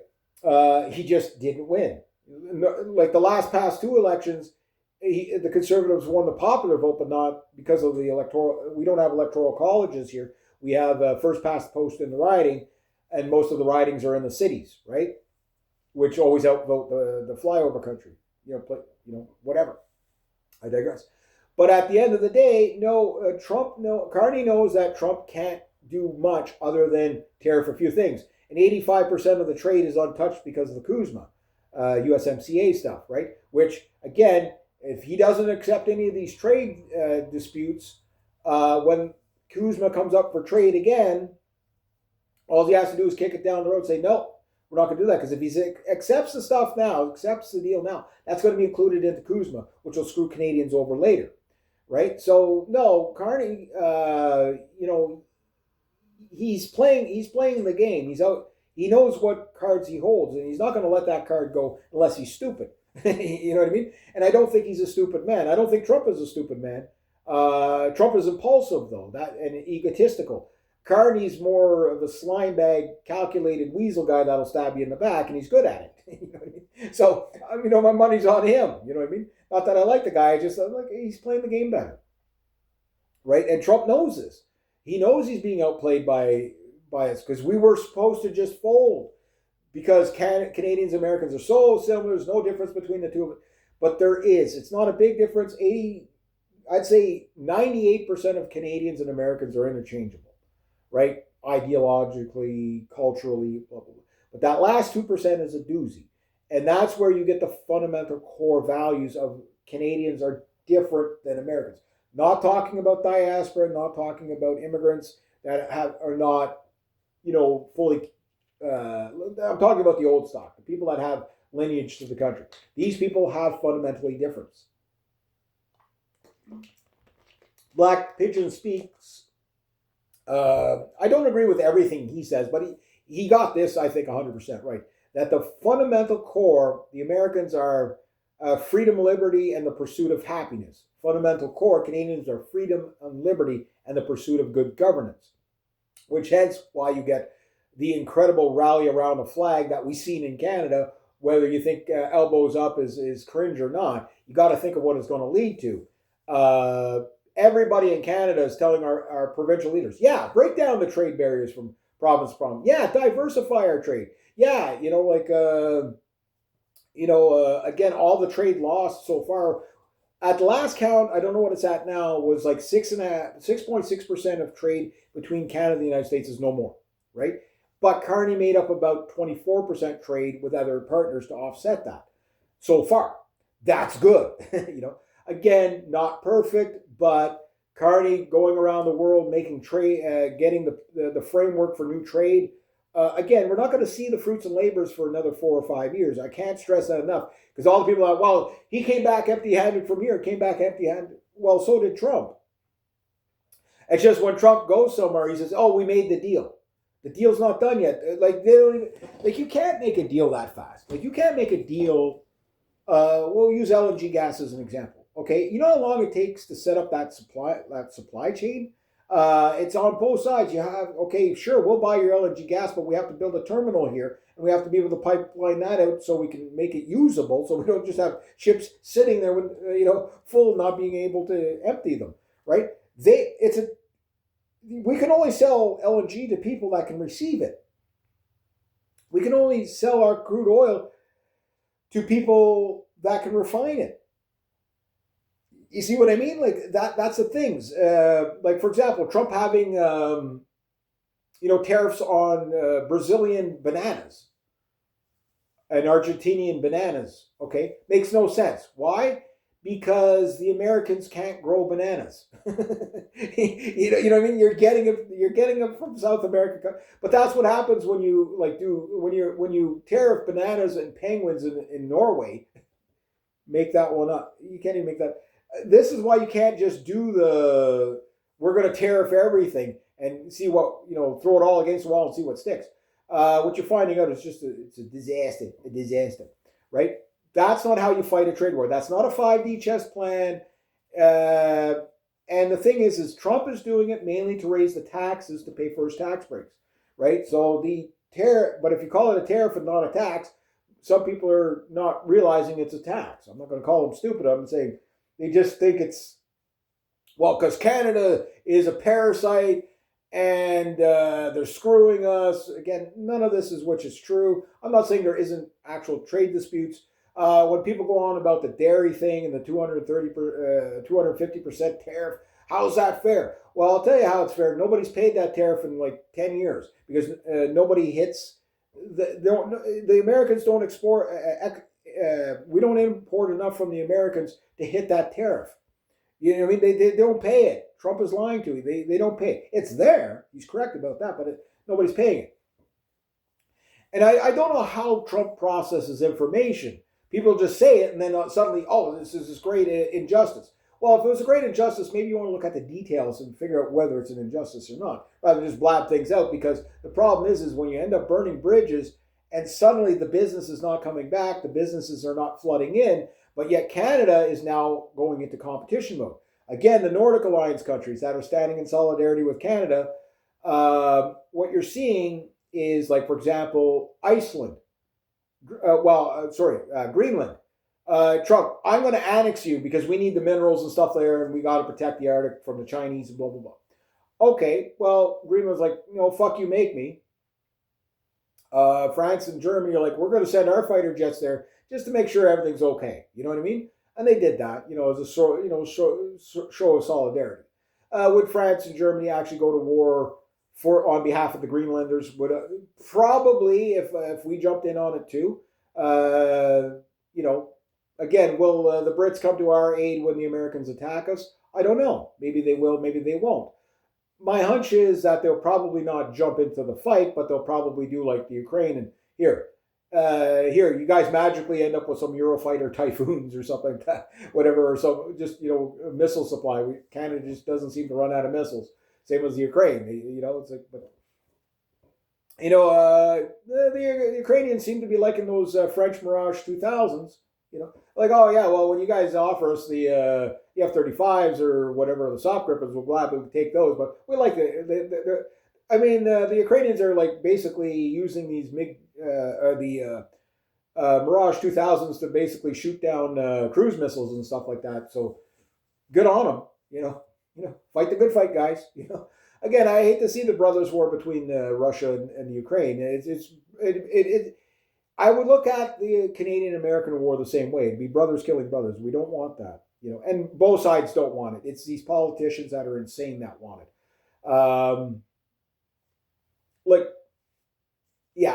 Like most Americans don't want a war with Venezuela. And it's not about, but he's going after drug dealers. Like all the cheerleaders are saying, okay, those boats, who's in the boat? I don't know. What drugs were they carrying? I don't know. But there were speedboats heading towards the United States. They have to be drug dealers. Maybe they were, maybe they weren't. You'll never know because you blew them out of the water, which is an illegal act. It's an act of war. And then suddenly, oh, well, Maduro's a bad guy, but yet the guy can walk around in public and not get shot at. I'm not saying everybody loves Maduro, but what I'm saying is they did vote for him. He's there legally, and the people don't seem to be shooting at him when he's walking in the streets. If you were truly the guy that was so hated, you wouldn't be doing that, right? Yeah, so it's about, again, the Americans taking the Venezuelan oil so they can cut off Alberta, so Alberta collapses, which will create a chain reaction throughout Canada to get us to be, basically come begging and crawling to be the 51st state. It won't do that. It'll do the opposite. Why? Because Canada, look, what is the Canadian ethos? The Canadian ethos is if you we're the nicest people in the world, but when you piss us off, we'll grab tractor trailers, drive them across the country, spend 2 or 3 months in minus 30 fucking weather going honk, honk, fuck you, make me. That is Canada. Canadians like, oh, but Canadians are pussies and they're spineless. No, when you start to tap into that World War I kind of Canadian, that's what you get. Now, we'll write sorry on our bullets, but we'll mean it. You know what I mean? And again, I don't want to see that, but that's what Trump, like, if he can't get his way, does he kick over the apple cart? I don't know. The man's insane a bit because his plans are backfiring. I'm not seeing the wins in the states that were supposed to be there, and he was supposed to be the good guy. I'll reiterate again. If I was an American in the United States, yes, I would have taken a chance on Trump in that he wouldn't start any new wars. That, okay, maybe you will get 90 deals in 90 days. Maybe in 90 days you get 9 deals. Maybe that'd be phenomenal. Getting 1 deal in 90 days is phenomenal. But people don't understand that trade is slow. At lightning pace, it still moves at the speed of smell. That is trade. That because it's setting up, like, supply chain 2.0 is going to take the next 30 years to, and this is global. This is all over the globe. So supply chain 2.0, which Canada is really spearheading this in a lot of ways of saying, hey, we're open for business. Hey, Greenland, you know what? We're like number 1 in mining equipment. So if you don't want to get annexed, we'll just do business with you. And they're like, okay. So you mean instead of signing a trade deal with Trump, we'll sign a trade deal with you? Yeah, okay, done. And Trump just fucked that trade deal that it could have made. It's a $4.5 trillion or $1 billion trade deal. Canada got it. You guys didn't. Why? Nobody wants to do business with an asshole. I'm not saying Carney isn't an asshole. This man steals donuts from people at the Calgary Stampede. That just pissed me off so much. And just the smugness. Are you stupid? Give the man back his fucking donut. He paid for him. You know what I mean? I don't want to be paid for your ass and then you steal my donut. Like that just, yeah. But spilled milk, right? So yes, I don't like Carney, but he got a trade deal with the Greenlanders that the Americans didn't get because apparently to Trump, we don't need anything from Canada at all. They're a parasite to us. They owe us for this. They owe us for that. They need to pay their fair share, blah, blah, blah. Every trade deal we have with them is wrong. They're taking an advantage of us. Meanwhile, we basically bowed our entire economy to yours, saying we won't compete with you in department stores, in the industry, automotive. We won't compete with you with the weapons industry, whatever. We'll keep a couple of legacy companies for us, but we'll get a Wilco. We'll get rid of Kmart. We'll get rid of, we'll sell Tim Hortons to Warren Buffett. We'll get rid of, we'll even sell you, Warren Buffett, our rail lines. We'll get rid of the Hudson's Bay Company, even though it got sort of saved by Canadian Tire. We'll allow your super box stores to come in and just put all of ours out of business. And the list goes on and on. We'll get rid of all our sailboat companies in favor of yours. Well, Canada Air, Canadian Air, we'll let those guys go under in favor of Boeing, de Havilland. We'll just give Aviero. We'll get rid of all those guys for you. We'll give you number one access to our economy to the point where we'll have provincial barriers that make it hard to do trade from province to province than it will be for an American company to open up in Canada. Well, again, it's just the lie, the betrayal. Not only lying to us. Okay, that's what pisses. That's why you got the fuck Trump economy with Canadians boycotting buying stuff from the States and not. Your number one tourist was Canadians. Now it's no longer, and that it's cost thousands of American jobs, and it's not their fault. It's Trump's fault. Okay. And other countries have jumped in solidarity on that too. It's like, well, instead of like Mexicans are the number two. I'm not talking about illegals. I'm talking about actual vacationers. They were the number two vacationer in the United States. Now they're going elsewhere, vacationing amongst their own. In fact, Canadian tourism is the highest that we've ever had recorded. Another accidental win. So yes, the auto sector is getting hit. Our aluminum and steel sector is getting hit because of the Trump tariffs. And the gas and oil is getting hit and all that. The potash, the stuff that America really, really needs. Remember, 80% of your potash comes from Canada. We are like the second or third largest potash. China's number one. We're either number two or number three. And Russia's either number two or number three of potash producers. And there's only so many countries that do this, right? We're one of them. You guys don't have any potash mines in the States. You don't have enough. It doesn't seem like there's any real potash mines down there, right? But apparently you don't need us. So 80% of your fertilizer, which affects your food, apparently you don't need any. We're going to put tariffs on that. Again, the dumbest things. You never attack the food. You never attack the food. I can't stress that enough. But again, I hate to be bashing on Trump. He was supposed to be the good guy, but he's doing such dumb things. And people, well, it's because of the people he's surrounded by. No, the man has independent thought. He's not stupid. He's egotistical and stuff like that. And he's doubling down, but on the dumb ideas. But again, his 4D chess long-term plan, no, is really harming the United States and harming the United States. Okay, it's bad enough. I get it. Trump hates Canada. That's pretty plain as day. But why is he making his own people suffer for no reason? A self-inflicted wound.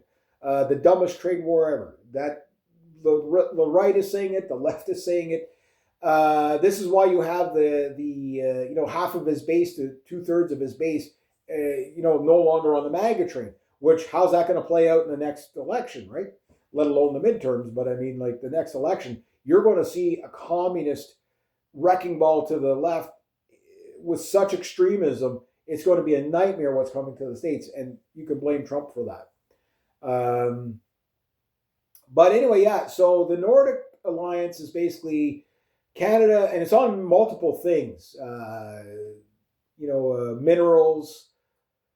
The shipbuilding, wind and solar. I know wind and solar, yeah, okay, whatever. The green economy stuff is bullshit, but it's still industry being built in Nova Scotia in partnership with Denmark. So Denmark, Kingdom of Denmark, Finland, Sweden, Norway, Greenland. I don't know about Iceland. I'm sure Iceland, I mean, they're sitting in the middle of all this. Jump in on it, guys. You know what I mean? Because I know Canada and Iceland have really good. There's a place I would love to visit is Iceland.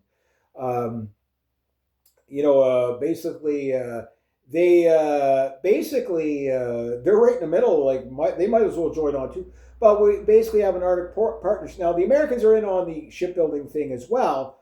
For example, one of the ships are going to be built shipyards in Texas, which is a Canadian-owned shipyard in Texas. Will be building one of the icebreakers down there, I guess the American ones.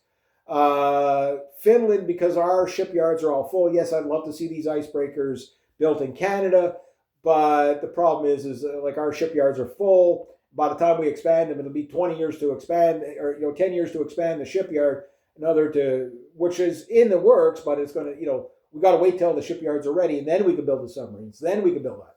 Till then, South Korea will probably, or Germany will be building our submarines, but we'll be building the supply chain to take care of our own submarines under this deal. Saab will be building the airplane or building the parts. We'll be assembling the Saab Gripens in Canada once that deal is fully made. There's a bit of a holdout. I think a few things have to happen before we do this because we're so intertwined with the F-35 program. I was not aware of this, but again, the landing gear, that's coming from Canada. So the F-35 can't fly without Canada, right? So those 16, I think Carney should just go ahead and do, right?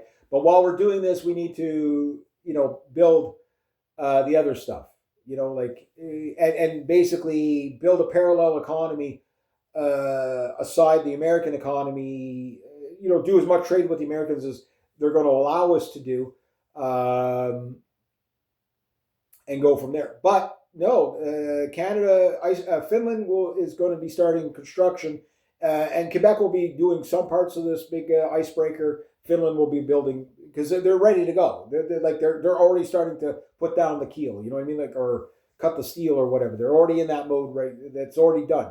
The Americans, Kristi Noem was over there talking about this icebreaker partnership. Now, some things she's good on. Most things I hate this woman on. She's a neocon, right? But she behaved herself there, and she didn't bring any Trump rhetoric with her. So I'll give her credit for that. She talked about the thing. But Trump is already we're not going to be, basically, Canada is not going to be using American icebreakers, and they're not going to get them for free. Like the Canadian oil that's refined in the United States, that big refinery you have in the States that does this is a Canadian-owned refinery. So again, we're intertwined. Like Canada is going to be more to cut us out is like cutting out a tumor in the middle of your brain. It's good luck with that, because almost anybody that's intellectually honest has come to the conclusion that the United States needs Canada just as much as we need them. We're better together. If there's trade disputes, you do one at a time. Look, China has a lot of disputes against us, right? But they don't go fucking full batshit crazy with, we're going to tariff everything and destroy both economies, right? And again, Carney he fully understands. I get it, the people on the right have to hate Carney, so that's fine. But you have to understand he's not incorrect when he says, look, sure, the man probably used a poor choice of words, but he's correct that when Trump is ready to make a deal or the administration is ready to make a deal, we'll talk. But until that time, we're not going to be chasing his coattails around. Just, we don't, Carney doesn't have Stockholm syndrome like Trudeau did.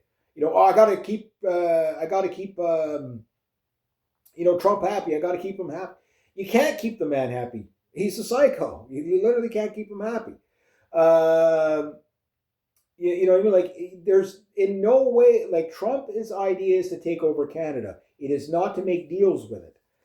This is why the goalposts every time you give Trump a concession, such as, hey, Carney didn't do enough on the border. I get it.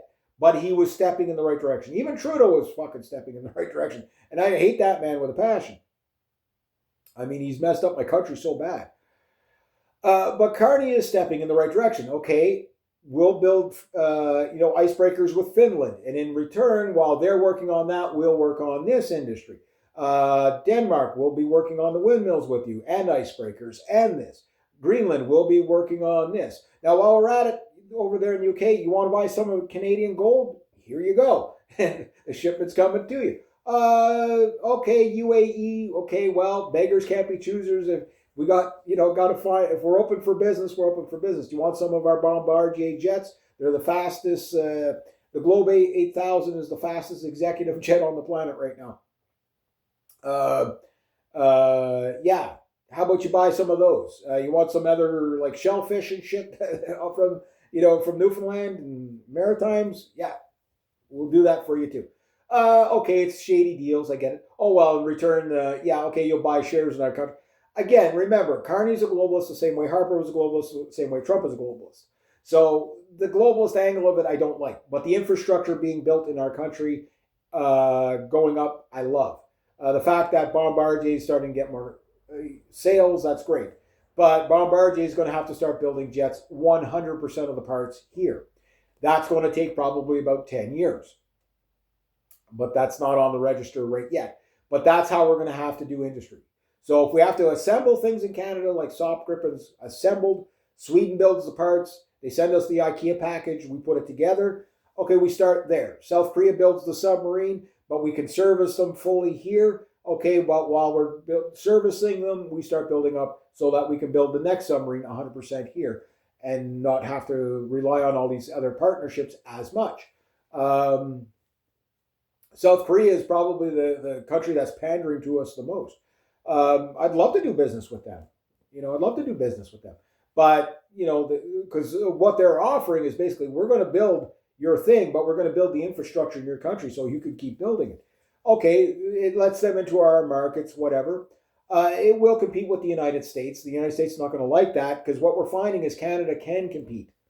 You know what I mean? The economy of scale, yes, that makes a big difference. But there's other things that factor in, such as Quebec basically changing all its mining rules, like 100-year-old mining rules, and here we are changing everything, right? That's gonna increase production. Yes, we get a lot of aluminium, raw aluminium from Brazil. Okay, Brazil is going to get an increase in that. If Americans don't want our stuff, other people do. And Quebec is pivoting from that. Okay, you got the trade barriers breaking down in the country. This takes time, but give it 2 years, 4 years. Yes, the GDP numbers in Canada since Carney's taken office are ticking up. Inflation is ticking down. It's still too high, but it's going in the directions we need. Carney has offered a budget. Okay, out of the new, where Carney's lying to you is saying that it's like two budgets. The operational cost budget, which he said he was going to balance in a year, now it's turned to 3 years. We'll be lucky if he can do that in 4 years. But if he does that side of it, that's good. But then he's saying the infrastructure is like a second budget. That's almost as dumb as Trudeau saying budgets balance themselves, right? But it's better than Donald Trump just raising the debt ceiling from $38 trillion probably to 40 or whatever, God knows what it's up to. It's unbelievable.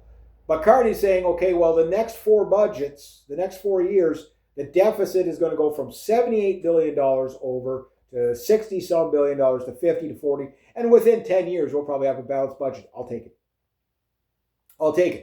That's the way to do it with the least amount of pain.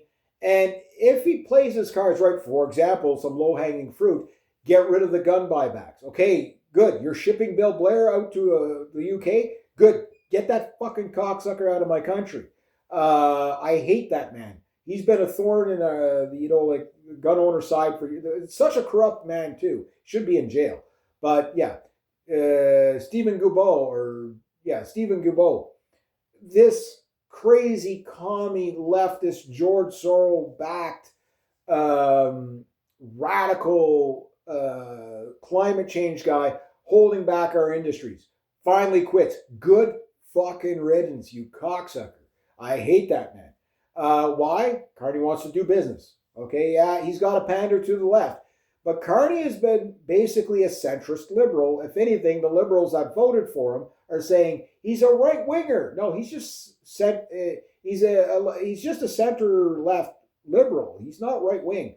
He might be slightly on business, fiscally right wing, which I hope. But he's still more socially liberal. But he's not woke tard crazy like Trudeau. So has Trump shrank his government, his caucus? No, Carney has. And this is, in 1 year, twice he's shrank it. Now, what did he do with all these ministers that he kept on in his caucus? Well, what he did, he said, look, Trudeau's gone. I'm not Trudeau, basically. But I'll keep all the ministers that are there for now, and I'll get rid of the really radical left ones. And he did. Again, don't trust the man, but that's what he did. I don't care what he said. That's what he did. That's a win for us. Maybe not the win we want, but it's a step in the right direction. Now he's done it again. Okay, the guy, the defense minister, all these Jolie, her job's on it. He told them, he said, look, I'm going to give you guys as much freedom of reign as ministers to get your jobs done, but if you don't, you're fired, right? And if you listen to the liberals that work with him, they're like, this guy's hard to work for. He's not like Trudeau. He doesn't just let us see, lollygag. This guy's like, because even though Carney and Stephen Harper do not like each other, Carney is basically seems to be a protege of the mindset of Stephen Harper. So again, it comes back to what I said. Will the Economist outrun, or will the bankster outrun the Economist, right? I hope he does. Why? Because that means my country's going to win. I want my country to win. I want the Americans to win, right? But they're not going to win under Trump. Trump, like I say, was the best president the United States ever had in his first 2 years in his first term, right? And again, the numbers don't lie. They're there if you judge him overall. The left will just say, look, he's failing here, he's failing there. But if you judge him overall, he was the best overall president the United States has had. What happened? What the fuck happened? I don't know. He's not senile like Joe Biden was. Turns out Joe Biden was on some sort of cancer medication, which meant he lied, and he didn't come forth on that because that compromised his thinking. And the American people needed to know that, even though we could see it. So again, the left lied. Surprise! Breaking news, right? But anyway, that said, well, Trump again doubling down on these ridiculous trade war stuff just to get his tax break so he could get that. But he's going to destroy the average American farmer, the average American business owner in the process, and just the poorest of the poor. For every little win you get from from his policies, you're getting 3 or 4 losses. That's not good. With Carney, you're not getting that much losses. The gains are small for now, right? But we'll see where it plays out. So yeah, these wins are good on these trade deals. Okay, plus the LNG stuff. Okay, those trade deals are good. Now with for example, data centers. The main driver, and this is terrifying when you think about it. 92% of the GDP last year in the United States, or this year in the United States, is 92% of it comes from these 1,200 and some odd data centers that were built. How much of that is profit? I don't know. I think most of that is from the construction of these data centers. I think we've built 3, right? Because we have AI everything, right? Which is okay, whatever. It's just, but the people that are analyzing these data centers, it's like the tech giants. They move a lot of money. Apple's the biggest corporation in the world, the most wealthiest one in the world, money-wise. But do they actually make profit? Yes, they move a lot of money, but do they make profit? And the thing is, these data centers, to recap what it's cost to build these things, is in the trillions of dollars, when at best it's going to make billions of dollars. Again, another too big to fail kind of Ponzi scheme that, when it runs out, it's going to be really disastrous. So Arctic warships are a stimulus. So basically, Carney is doing Keynesian economics. Surprise, surprise. And all these Austrian economic people are usually, like Javier Milei is an Austrian economics guy, who I, said a lot of things about him in my, as reference or whatever. But it comes out that he may have accidentally done the right, or not accidentally, no, he purposely may have done the right thing, but he did a really harsh thing. So the immediate term for Argentina is going to be depressing, disastrous. But long term, they might be on the road to recovery. So I have to look at it a little bit more, because Javier Milei, again, love him, hate him, he understands the problem. He's not a stupid man. I don't follow him that much, but what I know, he's like Salvini. I think it's Salvini down there in El Salvador. He knows his country is, and these are not good men. These are men that just understand the world they live in. And like I said, there are no good guys. But once in a while, one of them might actually care about his people more than globalism. And if that's the case, viva la El Salvador, viva Argentina. Hope you guys can make it work. We'll see. We'll see. But the thing is Carney is making deals. Not every deal is perfect, and they're not going to be quick. But the pivot is clear. Canada has been pivoting away from the United States economically for the past year. There is no doubt about that. And the future is not looking like we're going to be wasting time trying to appease Trump. The fuck Trump economy is going to probably play out for 4 years, which means Canadians saying, I'm going to buy Canadian or anything else other than American unless I have a choice. It looks at the globe.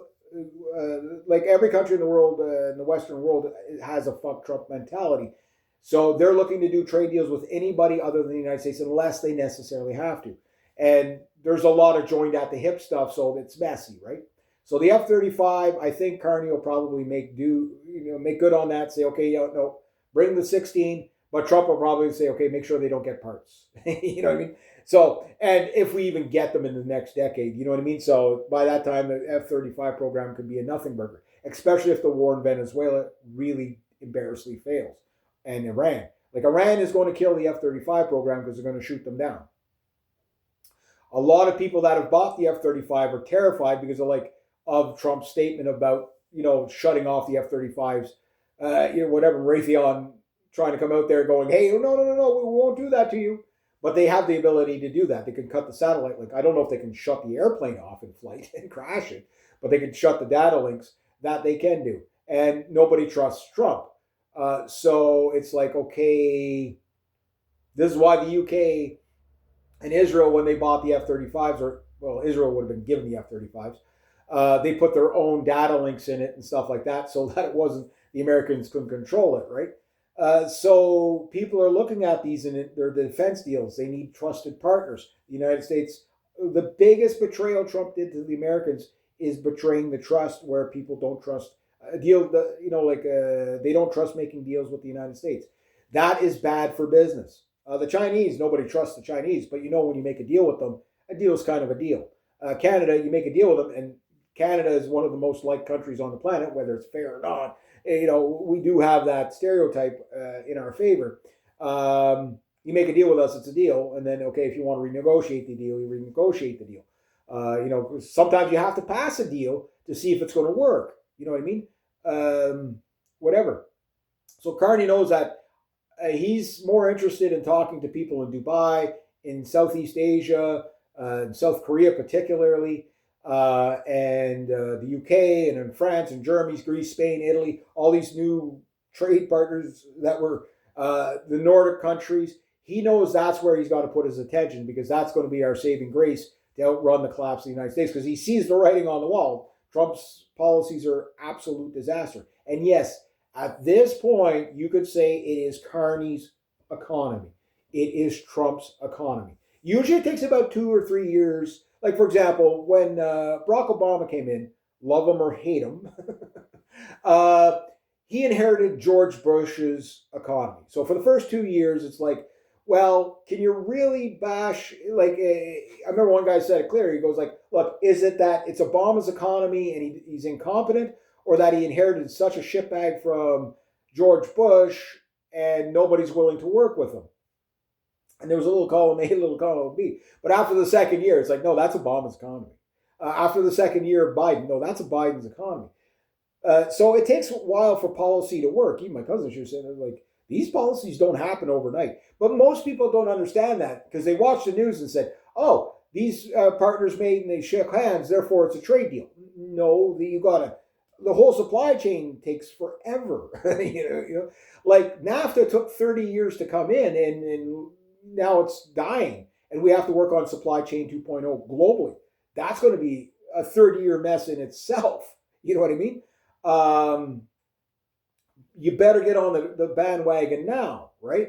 And work that out because if, we needed this yesterday, you know what I mean? So Carney understands that, no, he's not going to pander to Trump. There's no point. He's trying to be as diplomatic about it as possible, but how do you call a guy a cocksucker without saying it like that, right? And you can't do it like that because if you go bombastic like Trump, you can hurt future trade deals. Hence why all the tariffs are not forcing people into the United States saying, oh, well, we'll get such a tax break if we open our business there. No, let's say, no, that country's too unstable. Subaru's took a whole production line out of the United States. That's American jobs lost. They brought it back to Japan. Good for Japan, right? I don't know how bad the auto industry is getting hit. Nobody knows how bad the U.S. economy is right now because of the shutdown. I think it's still shut down. So quote me. Let me know if I'm wrong. I just haven't. Like I said in early January this year, the news would be spinning so fast you wouldn't be able to follow it all. So I just haven't followed up to see if they finally opened up the government. But they have to keep it shut down because you can't see how bad the job numbers are and stuff like that. But there are indications, like the trade coming into the United States is at about 2023 levels. We know that much right now. But like everything's more expensive, way more expensive. The input costs on things are way more expensive. So the auto industry in the United States, like the Canadian auto industry is going to have to build its own car. Maybe we have to strike up a deal with, say, BMW, we'll call it the CMW, build some of their models, a full line of models. So when the United States auto industry really collapses in on itself and can't be bailed out because it's just, everything's going to collapse at once, because nobody's going to be buying American vehicles if they're an extra $20,000 a piece, right? But remember, the globalists wanted to have private vehicle ownership by 2025. Maybe that's what Trump is doing. The UK talked about it, all that. They want, like electric cars, and they want the battery. Like Finland's going to be building batteries, in joint with Canada, like all this battery technology that we're now sharing with Finland. So I'm loving these new partnerships with the Nordic countries. You know what I mean? Because it's mutual benefit and trade. One thing Carney does understand: if it's not mutual benefit, we're not going to make money. Trump. This is one area where I could clearly say Trump does not understand, because Trump views it like a real estate, everything like a real estate deal, where you lose, I win. You know what I mean? I undercut you, cutthroat wise, I win. Hostile takeover stuff. But that's not how you do trade deals. Trade deals have to be beneficial on both sides, or you have no trade deal. And the trade between Canada and the United States has been so in favoritism to the United States, where, okay, we'll open up our entire market to you guys first. We'll forego our own industries in favor of yours. And in turn, we get the benefit of we don't have to do all this upfront investment to build industries. And we get stuff, relatively competitively and cheap enough. So that's great. Okay, so that's where we're at. So all these trade deals and everything that are in the works in Canada, we have to watch and see if they're going to be good deals, bad deals, how they're going to play out. But the bottom line is that is the Canadian economy being stimulated, okay, under the Keynesian model.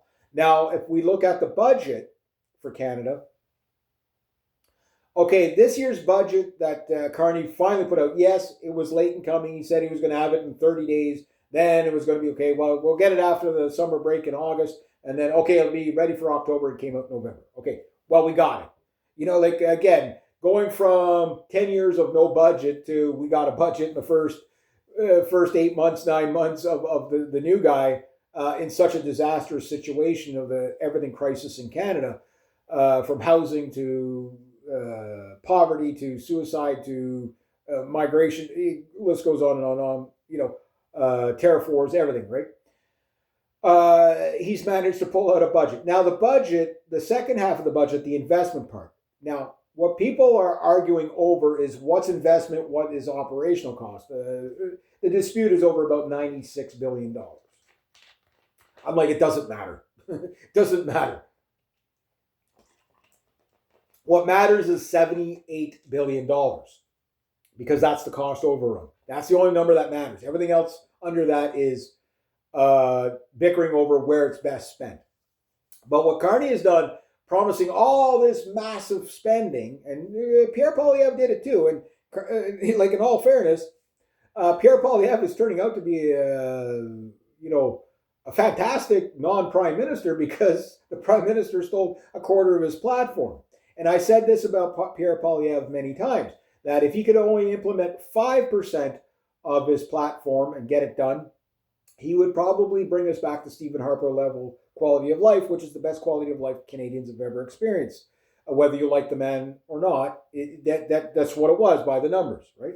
If he got 10%, we'd be a superpower within 10 years for sure. And if he did 15% or more, we'd be a superpower in 4 to 5 years. And if we get 25% of Pierre Poilievre's ideas passed, we'll be a superpower within 4 to 5 years for sure. And within a decade, we'll probably be the most powerful country in the world. And the reason, and people laugh at me when I say that because like people don't understand what Canada is, right? The best way I can sum up Canada is picture a nice little old lady. Everybody in the town likes her. She's really friendly, or everybody, but she walks around with this grandiose fur coat on, gold necklaces and rings, and a Louis Vuitton bag, and $5,000 sunglasses, and an $8,000 hat, and whatever. And she drives around in a big Rolls Royce, just oozing money and wealth and stuff like that. But she thinks everybody loves her, and she drives down like the back streets of Harlem, at 2 o'clock in the morning, and then wonders why she gets mugged, right? Well, that's Canada. We think everybody loves us, and we found out our number one friend hates us. You know what I mean? I'm not saying all American people, but like the leader of the biggest and most dangerous country in the world is the United States. They're the ones that have, done 48 regime changes, working on 49 and 50 with Iran and Venezuela. Yeah, you have to take that into consideration. You have to understand that the United States is a threat to Canada, and a lethal one, should they turn really hostile. But where we're at right now, we're pivoting, right? Now, the longer we're pivoting for, the safer we're going to be. But trust me, when the United States economy goes really into the tank, it's really, really, really going to hurt bad up here. Saying goes, the U.S. catches a cold, we catch pneumonia, right? But Carney is trying to get us away from that. Not because he cares about Canadians, but because he cares about his portfolios, right? Again, maybe in 4 years, I hope I have to eat my words and offer an apology to the man. I wish I could be that lucky, but I don't see it. Not what they say, what they do, right? But he's doing the right things. If Trump was doing what Carney was doing, that's what basically Trump was saying, like, we're going to make all these deals and alliances, right? But I'm seeing Carney do these deals and alliances, not just because I'm dialed into it, but because that's what I'm seeing. I cannot find good deals coming into the United States. There's a few, a few businesses that have left Canada back to the United States just because they had no choice. It's a survival mode. Okay, fine, but they just lost customers. They didn't really, they saved their business, but they just lost customers by not being able to do business up here because Trump made it impossible for them. Not because they wanted to leave Canada as an American entity, but because it's no longer viable, right? And that is part of Trump's plan is, okay, I'm going to force people back by just making it impossible to American companies be in other countries. Okay, I get that. But you're still not getting the businesses coming back. You're not growing. You're not expanding. You're just losing, and isolating. That's it. So what Trump promised is not going to be delivered. At this point, it would take a miracle for Trump to reverse the damage he's done in the next remaining of his 4 years. It would take a miracle. He's done damage to the food supply. That once you damage the food supply, you're into Soviet Union territory, people. You're into Holodomor territory, Ukrainian Holodomor territory. That's where you're going. Canada can't feed the United States entirely and feed ourselves. The Americans can't feed themselves without Canada. 80% of your fertilizer comes from us. The only other people you're going to get it for more expensively is Russia and China, and you're at war with them, and Venezuela. So So two things. So if the Americans could steal the oil and the potash from Venezuela, they could offset and cut off that parts of the Canadian economy. But you still have the hydro that can't be moved, right? So it's going to backfire on Trump. It already is. Most of the people that voted for him understand this at this point. They're so screwed. It's it's bad. It's really bad. He was supposed to be the good guy. But the thing is that I won't get into Javier Milei probably right now, just because I got to get other things done, and I've got lots to do and what have you. But I can say this, that no matter which way we go, okay, maybe you don't like me bashing on Trump and making it sound like Carney's doing such a wonderful job. No, Carney is trying to. He's basically barely got his head above water at this stage. It's just, it's not today that I'm thinking. I'm thinking about 5 years down the road, 10 years down the road, 30 years down the road. What he's setting us up is for the next guy to take the torch and run. Yes, the carbon capture stuff. If you have to divert from, if you're an Albertan, for example, and you have to say, okay, well, Ottawa's fucking us over, to, okay, yes, we've got a pipeline now and a lift on the tanker, the tanker ban thing, which is not a tanker ban, but an oil cap or export cap. If we got a lift on that, but they're going to bring in the carbon capture thing, so therefore we lost. But you got two wins. One step forward, one step back, two steps forward. Again, keep fighting the good fight. You know what I mean? I would like to see that whole green economy thing just solely disappear to the point of get rid of the dumb stuff. Like the windmills, get rid of the windmills, instead build recycling plants. Because that we do need. We saw evidence of that native reserve. I forget the name of the native reserve there. I think was it the Wet'suwet'ens again? Was it them again? But anyway, that dump, it's just an absolute, yes, you can blame the natives for doing some of this and not taking care of their own environment too. But they also would benefit, if you were going to spend tax dollars there, rather than giving everybody welfare and all that stuff like Trudeau was doing. How about you build a recycle plant there, give some natives some jobs, and clean up their environment at the same time? Because rather than worrying about carbon capture, which I'd rather you get the actual pollution, rather than putting shipping containers full of shit, garbage, and sending it off to India and Singapore and places like that, where they just dump it into the ocean and then create that big problem in the middle of the ocean, right? So, okay, the last thing I got to cover is the Keynesian economic model versus the Austrian economic model. So, if Javier Milei is using the Austrian economics, he just got rid of too big to fail. Okay, so that's good in that sense. But he basically, in order to balance his budget, he took the chainsaw and just fired something like 30% of his government, right? And said, "Fuck you, we're living within our means." But that means you just create a depression overnight. But however, he did do something else that was actually quite clever. And basically he said, okay, we're going to completely let Argentina collapse. But when we do, we're going to, whatever's remaining of the Argentinian peso, this is my understanding, maybe I'm wrong, but I'm hoping this is right. The Argentinian peso is now pegged to the US dollar, meaning it collapsed on Wednesday, but Thursday morning, you are now making money off that collapse because a dollar is now a dollar, right? It's devalued in comparison to the petrodollar, but you're on that system, which means it's backed by that system. Which, okay, that said, the petrodollar is an ugly dollar, but it's the prettiest one at the ball, right? Everybody's currencies is in decline, except for ours is going up by accident of the Trump's screw up, right? But Carney's also taking things to get our GDP up and stuff like that. Maybe we start making some deals with Argentina. We could do deals with Britain and Argentina. You know what I mean? We could do deals with both of them. You know what I mean? And maybe do a lot of mining industry down there and stuff like that. Help the Argentinians out, give them some good jobs. And in turn, we get some good trade with them, and maybe they become the crown jewel of South America, which would be awesome. I'd love to see that happen.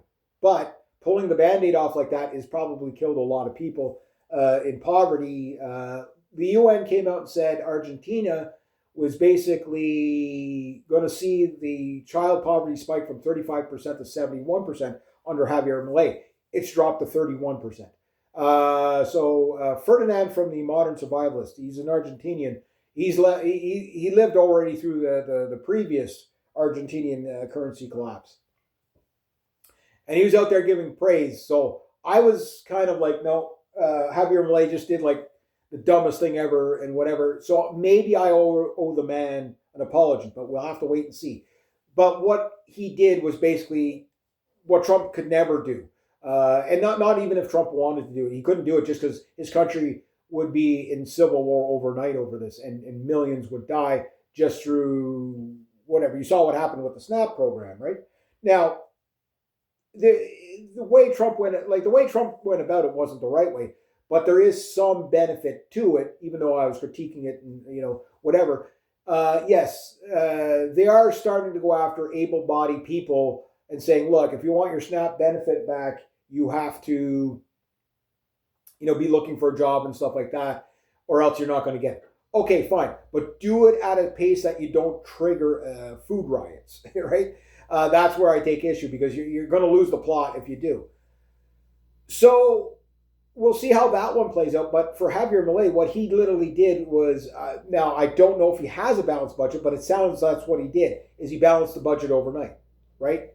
So now they're in recovery mode. It's just, they just increased their employment by like 30% and said, okay, no more money printing. That's it. It's done. This is what Elon Musk wanted to do. So trust me, I wouldn't go about it that way. I'd go about it the Keynesian economic way and work our way there. But the thing is if you listen to guys like Ron Paul, Rand Paul, I like these men. They're right. The Keynesian economic model, the free market capitalist thing is good. And you want as much of that as possible. Where I disagree with them is when they trash Keynesian economics. All these governments in the West are all practicing Keynesian economics. The United States no more than anybody. I mean, everything is bailed out in the United States. Every industry is bailed out, from the tech giants to the the weapons industry, to everything. I mean, the government can't even run itself at this point.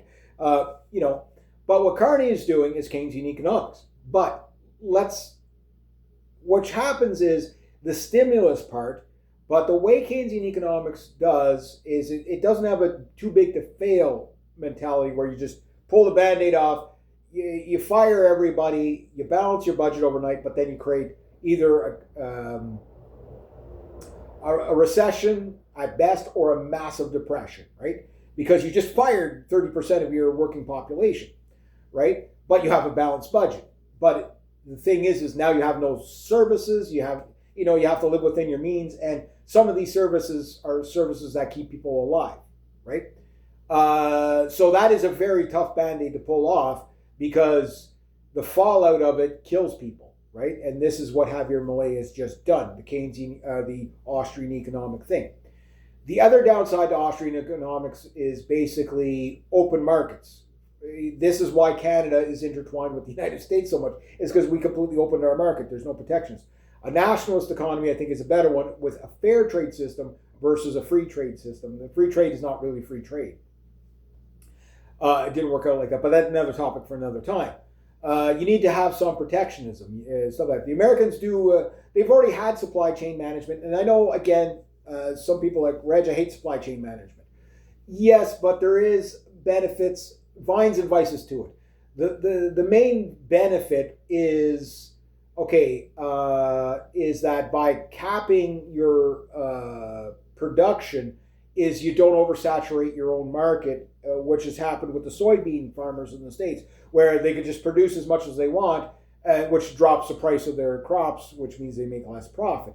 And then add a trade war in that, 30% of the soybeans didn't make it to market. So maybe that'll be the saving grace by February. It's like, okay, we're out of food, but there's lots of soybeans left to feed everybody. God knows what's going to happen there. I'm so terrified for the Americans. But on the other hand, it also keeps foreign markets out of your market from over or undercutting you. That's the whole point of the supply chain and the tariff. So that's the good. The bad is it's wasteful. Dairy farmers, for example, they produce too much milk, Anything that's over the quota, they either have to pay extra to sell that milk, which then it's no longer profitable. And if they go too far over the quota, basically they're dumping the milk on the ground every year. That could be sold into the market, right? So that's just two examples. And then you could bicker, this part's good, that part. But the thing is if your farmers are not 100% free market and they have to get bailouts and stuff like that to stay aloft, then you have to have a supply chain management. Or if they're completely free market, they're going to be over, basically in the States, the number one farmland owner is Bill Gates. So you wonder what Bill Gates and Trump were talking about at the beginning of, Trump's second term. And then suddenly we see all these economic hits to the farmers. Yeah, we're going to put, so I guess the conversation went like this. Bill Gates, okay, here. You do this tariff war thing, put the farmers out of business, I'll buy them up, and we'll make money off the portfolio, the Monsanto portfolio, as Trump was saying. He's going to beef up Monsanto and Pfizer, right? Yeah, we voted for him to do that? I think not. But anyway, it gets worse, with the food, the trade, the input costs. Again, I've already gave it the examples in my BitChute. And again, if you're an American farmer, you already know Trump's not on your side.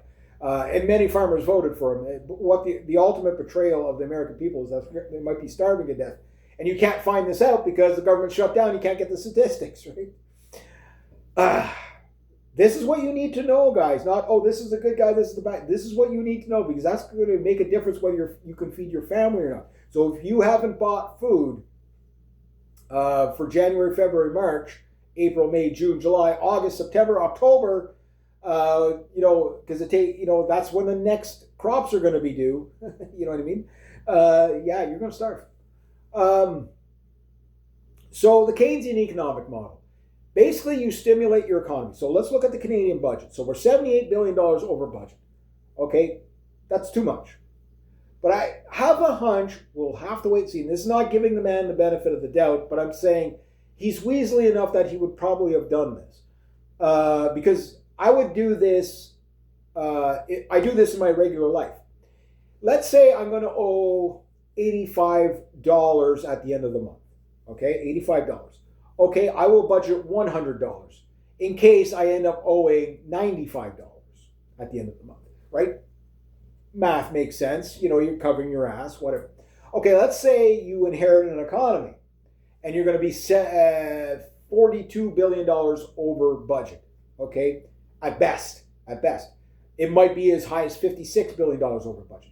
Okay, so you say, we're going to go $78 billion over budget. And when we come in at, say, $62 billion over budget, everybody's like, wow, this guy's doing a great job. Look at that. He didn't even run it out. It's like, geez. Meanwhile, he knew he was going to go over all the time. It's just, it's low hanging fruit. It's an easy win when you come in under budget, right? But you're still coming in under budget, which is good. So what Carney did is he tried to make the budget look like two different budgets. Here's the operating the government budget, and then that's a separate budget from the infrastructure budget, which is another $240 billion, $45 billion, whatever it is. But it's bullshit. It's one budget. It's coming from the same taxpayer. You know what I mean? But here's the kicker.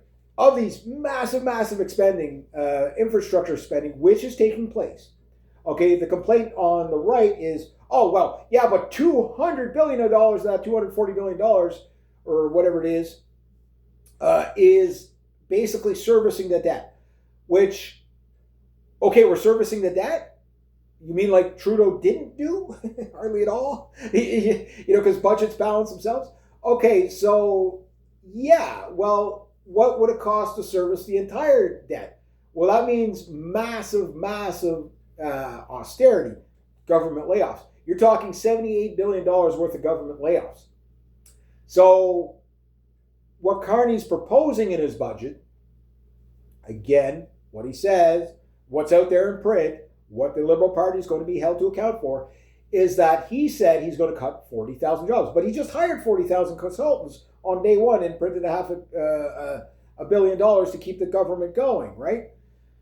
Okay, so bad start, but okay, he's cleaned out his cabinet twice already. not firing everybody, but sending the radicals out of the party and sending them off somewhere else. Good riddance. And at least the main radical in his party, Stephen Guilbeault, is now quit. Fantastic. Hopefully that guy's never in government ever again in his life.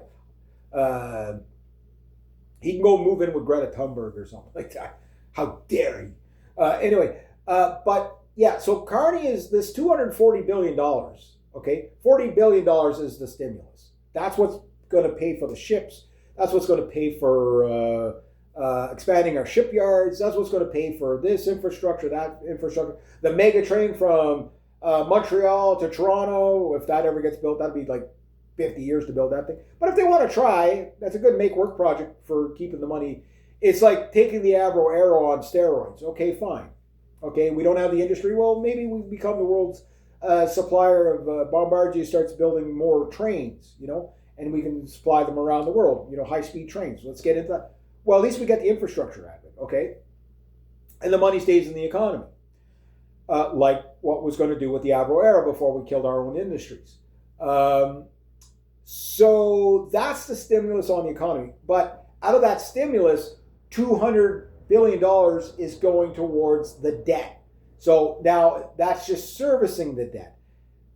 You're still going to be $78 billion more. The deficit is going to grow by that much more this year. But next year, it's hopefully going to grow by less. And then in 10 years, you have a balanced budget.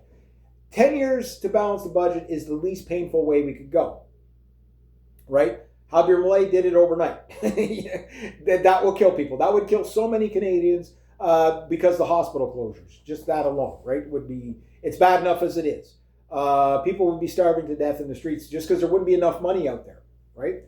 But he's also promised to have every federal government department cut 10 to 15% savings in every department in the federal government in the next 4 years, doing so much per year. No conservative has ever done that. That is the most bold in the world, except for maybe Javier Milei. Okay, so Javier Milei holds the record of cutting off 30% of his government. So yeah, they never mind government savings. He just hit the reset button and let the chips fall where it may. Hopefully, it works out for them. Carney is now going to reduce under this budget 200,000 people per year coming into Canada, which means a slower rate of welfare recipients and the undercut labor, whatever. So it's not great, but we don't need another immigrant of any type, But like all these globalists, like Trump, our people are too stupid. We can't train them up to build things here like we used to. It's just we have to have it right now, so we have to have temporary foreign workers, right? It's just because they're cheaper. That's it. So yeah, what an insult. What an insult, right? But Carney's saying at least, okay, I'm going to cut it back a bit, step in the right direction, not a solution. But I'm going to get rid of 40,000 government workers, which means he's going to neutralize the government workers that he's hired, right? Maybe that's what these consultants are for, to see who to get rid of, right? He shrunk his cabinet, which means tax dollar savings. So that's good. So will he balance the budget in 4 years? I doubt it. But will he get really close? Possibly. Because each budget that's set out for the next 4 years, the one that's committed to is this one, but the next 4 years is supposed to take us down. It's just, what the government didn't factor in is like natural disasters. So that means if there's a fire, and they're not wildfires, they're not climate change fires, they are arson. That's what the police are saying. It's just the news won't report on it because the news is not paid for by the climate change people, right? But it's mainly arson, and what the problem there is that if there's, it's not like when there's a natural disaster, the government gives you much relief. Anyway, I've already talked about this down in the States with Hurricane Helene and stuff like that. Like, those people are still fucked, right? Whereas that's what happens in a more free market capitalist society or a socialist, extremely socialist society, where they don't care about you. You're not gonna get reimbursed. You know what I mean? They're not gonna rebuild those places in Alberta that burned. And this budget doesn't allow for that. Like it doesn't cover that at all. So there's no basically maneuvering area. So my hunch is that he had to go use the $40 billion for investment, but in that budget, he had to say, okay, well, there's a good chance there might be like an extra $20 billion of natural disasters that's going to happen in our country. So that's why we're going to put the deficit $78 billion over, so that if we come in $10 billion under, we still look good. If he was that forward thinking, maybe. You know what I mean? I doubt it. But wishful thinking, he seems to be the type of guy that would crunch the numbers that way. He seems like it. But we'll wait and see. Hopefully he is that way. But that's the stimulus part of it. So servicing the debt, $200 billion out of our budget, $45 billion for new spending. Javier Milei, no new spending. Trump, the new spending is going to be paid for through tariffs, which is a massive tax hike on the Americans. And Canada, the taxes aren't really going down per se that I see, but inflation is going down a little bit. So let's say, and the dollar's going up, so that's kind of like taxes going down. You know what I mean? Or inflation going down, more purchasing power. So we're in a slight win. GDP numbers slightly on the upward trend, up and down like a bouncing ball, but slightly to the upper trend over the past year. But again, very fragile economy because we're in the everything crisis. So that's the stimulus part of the Keynesian economics. Now comes the second part, the austerity. This is what governments never do. Now, Carney on paper is proposing this, and in legislation is proposing that, okay, government has to start doing austerity. Cut spending first, okay, jobs second. A lot of people think you can balance your budget only by cutting jobs. That helps. But you can cut entitlements. Problem is government workers in general are so overly entitled mentality-wise. The second you cut one thing saying, look, we're either going to cut jobs or we're going to cut this benefit for you. Or you take a furlough. Like there's a couple of ways to skin a cat here. Number one, I say, is cut the entitlement. Okay, you're not going to get as many government benefits. Oh, how dare you? We'll take to the sign with our streets. Equal work, equal pay, blah, blah, blah, all this stuff. And okay, well, we can't do it, so job losses. Job losses it is. That's how you balance your budget.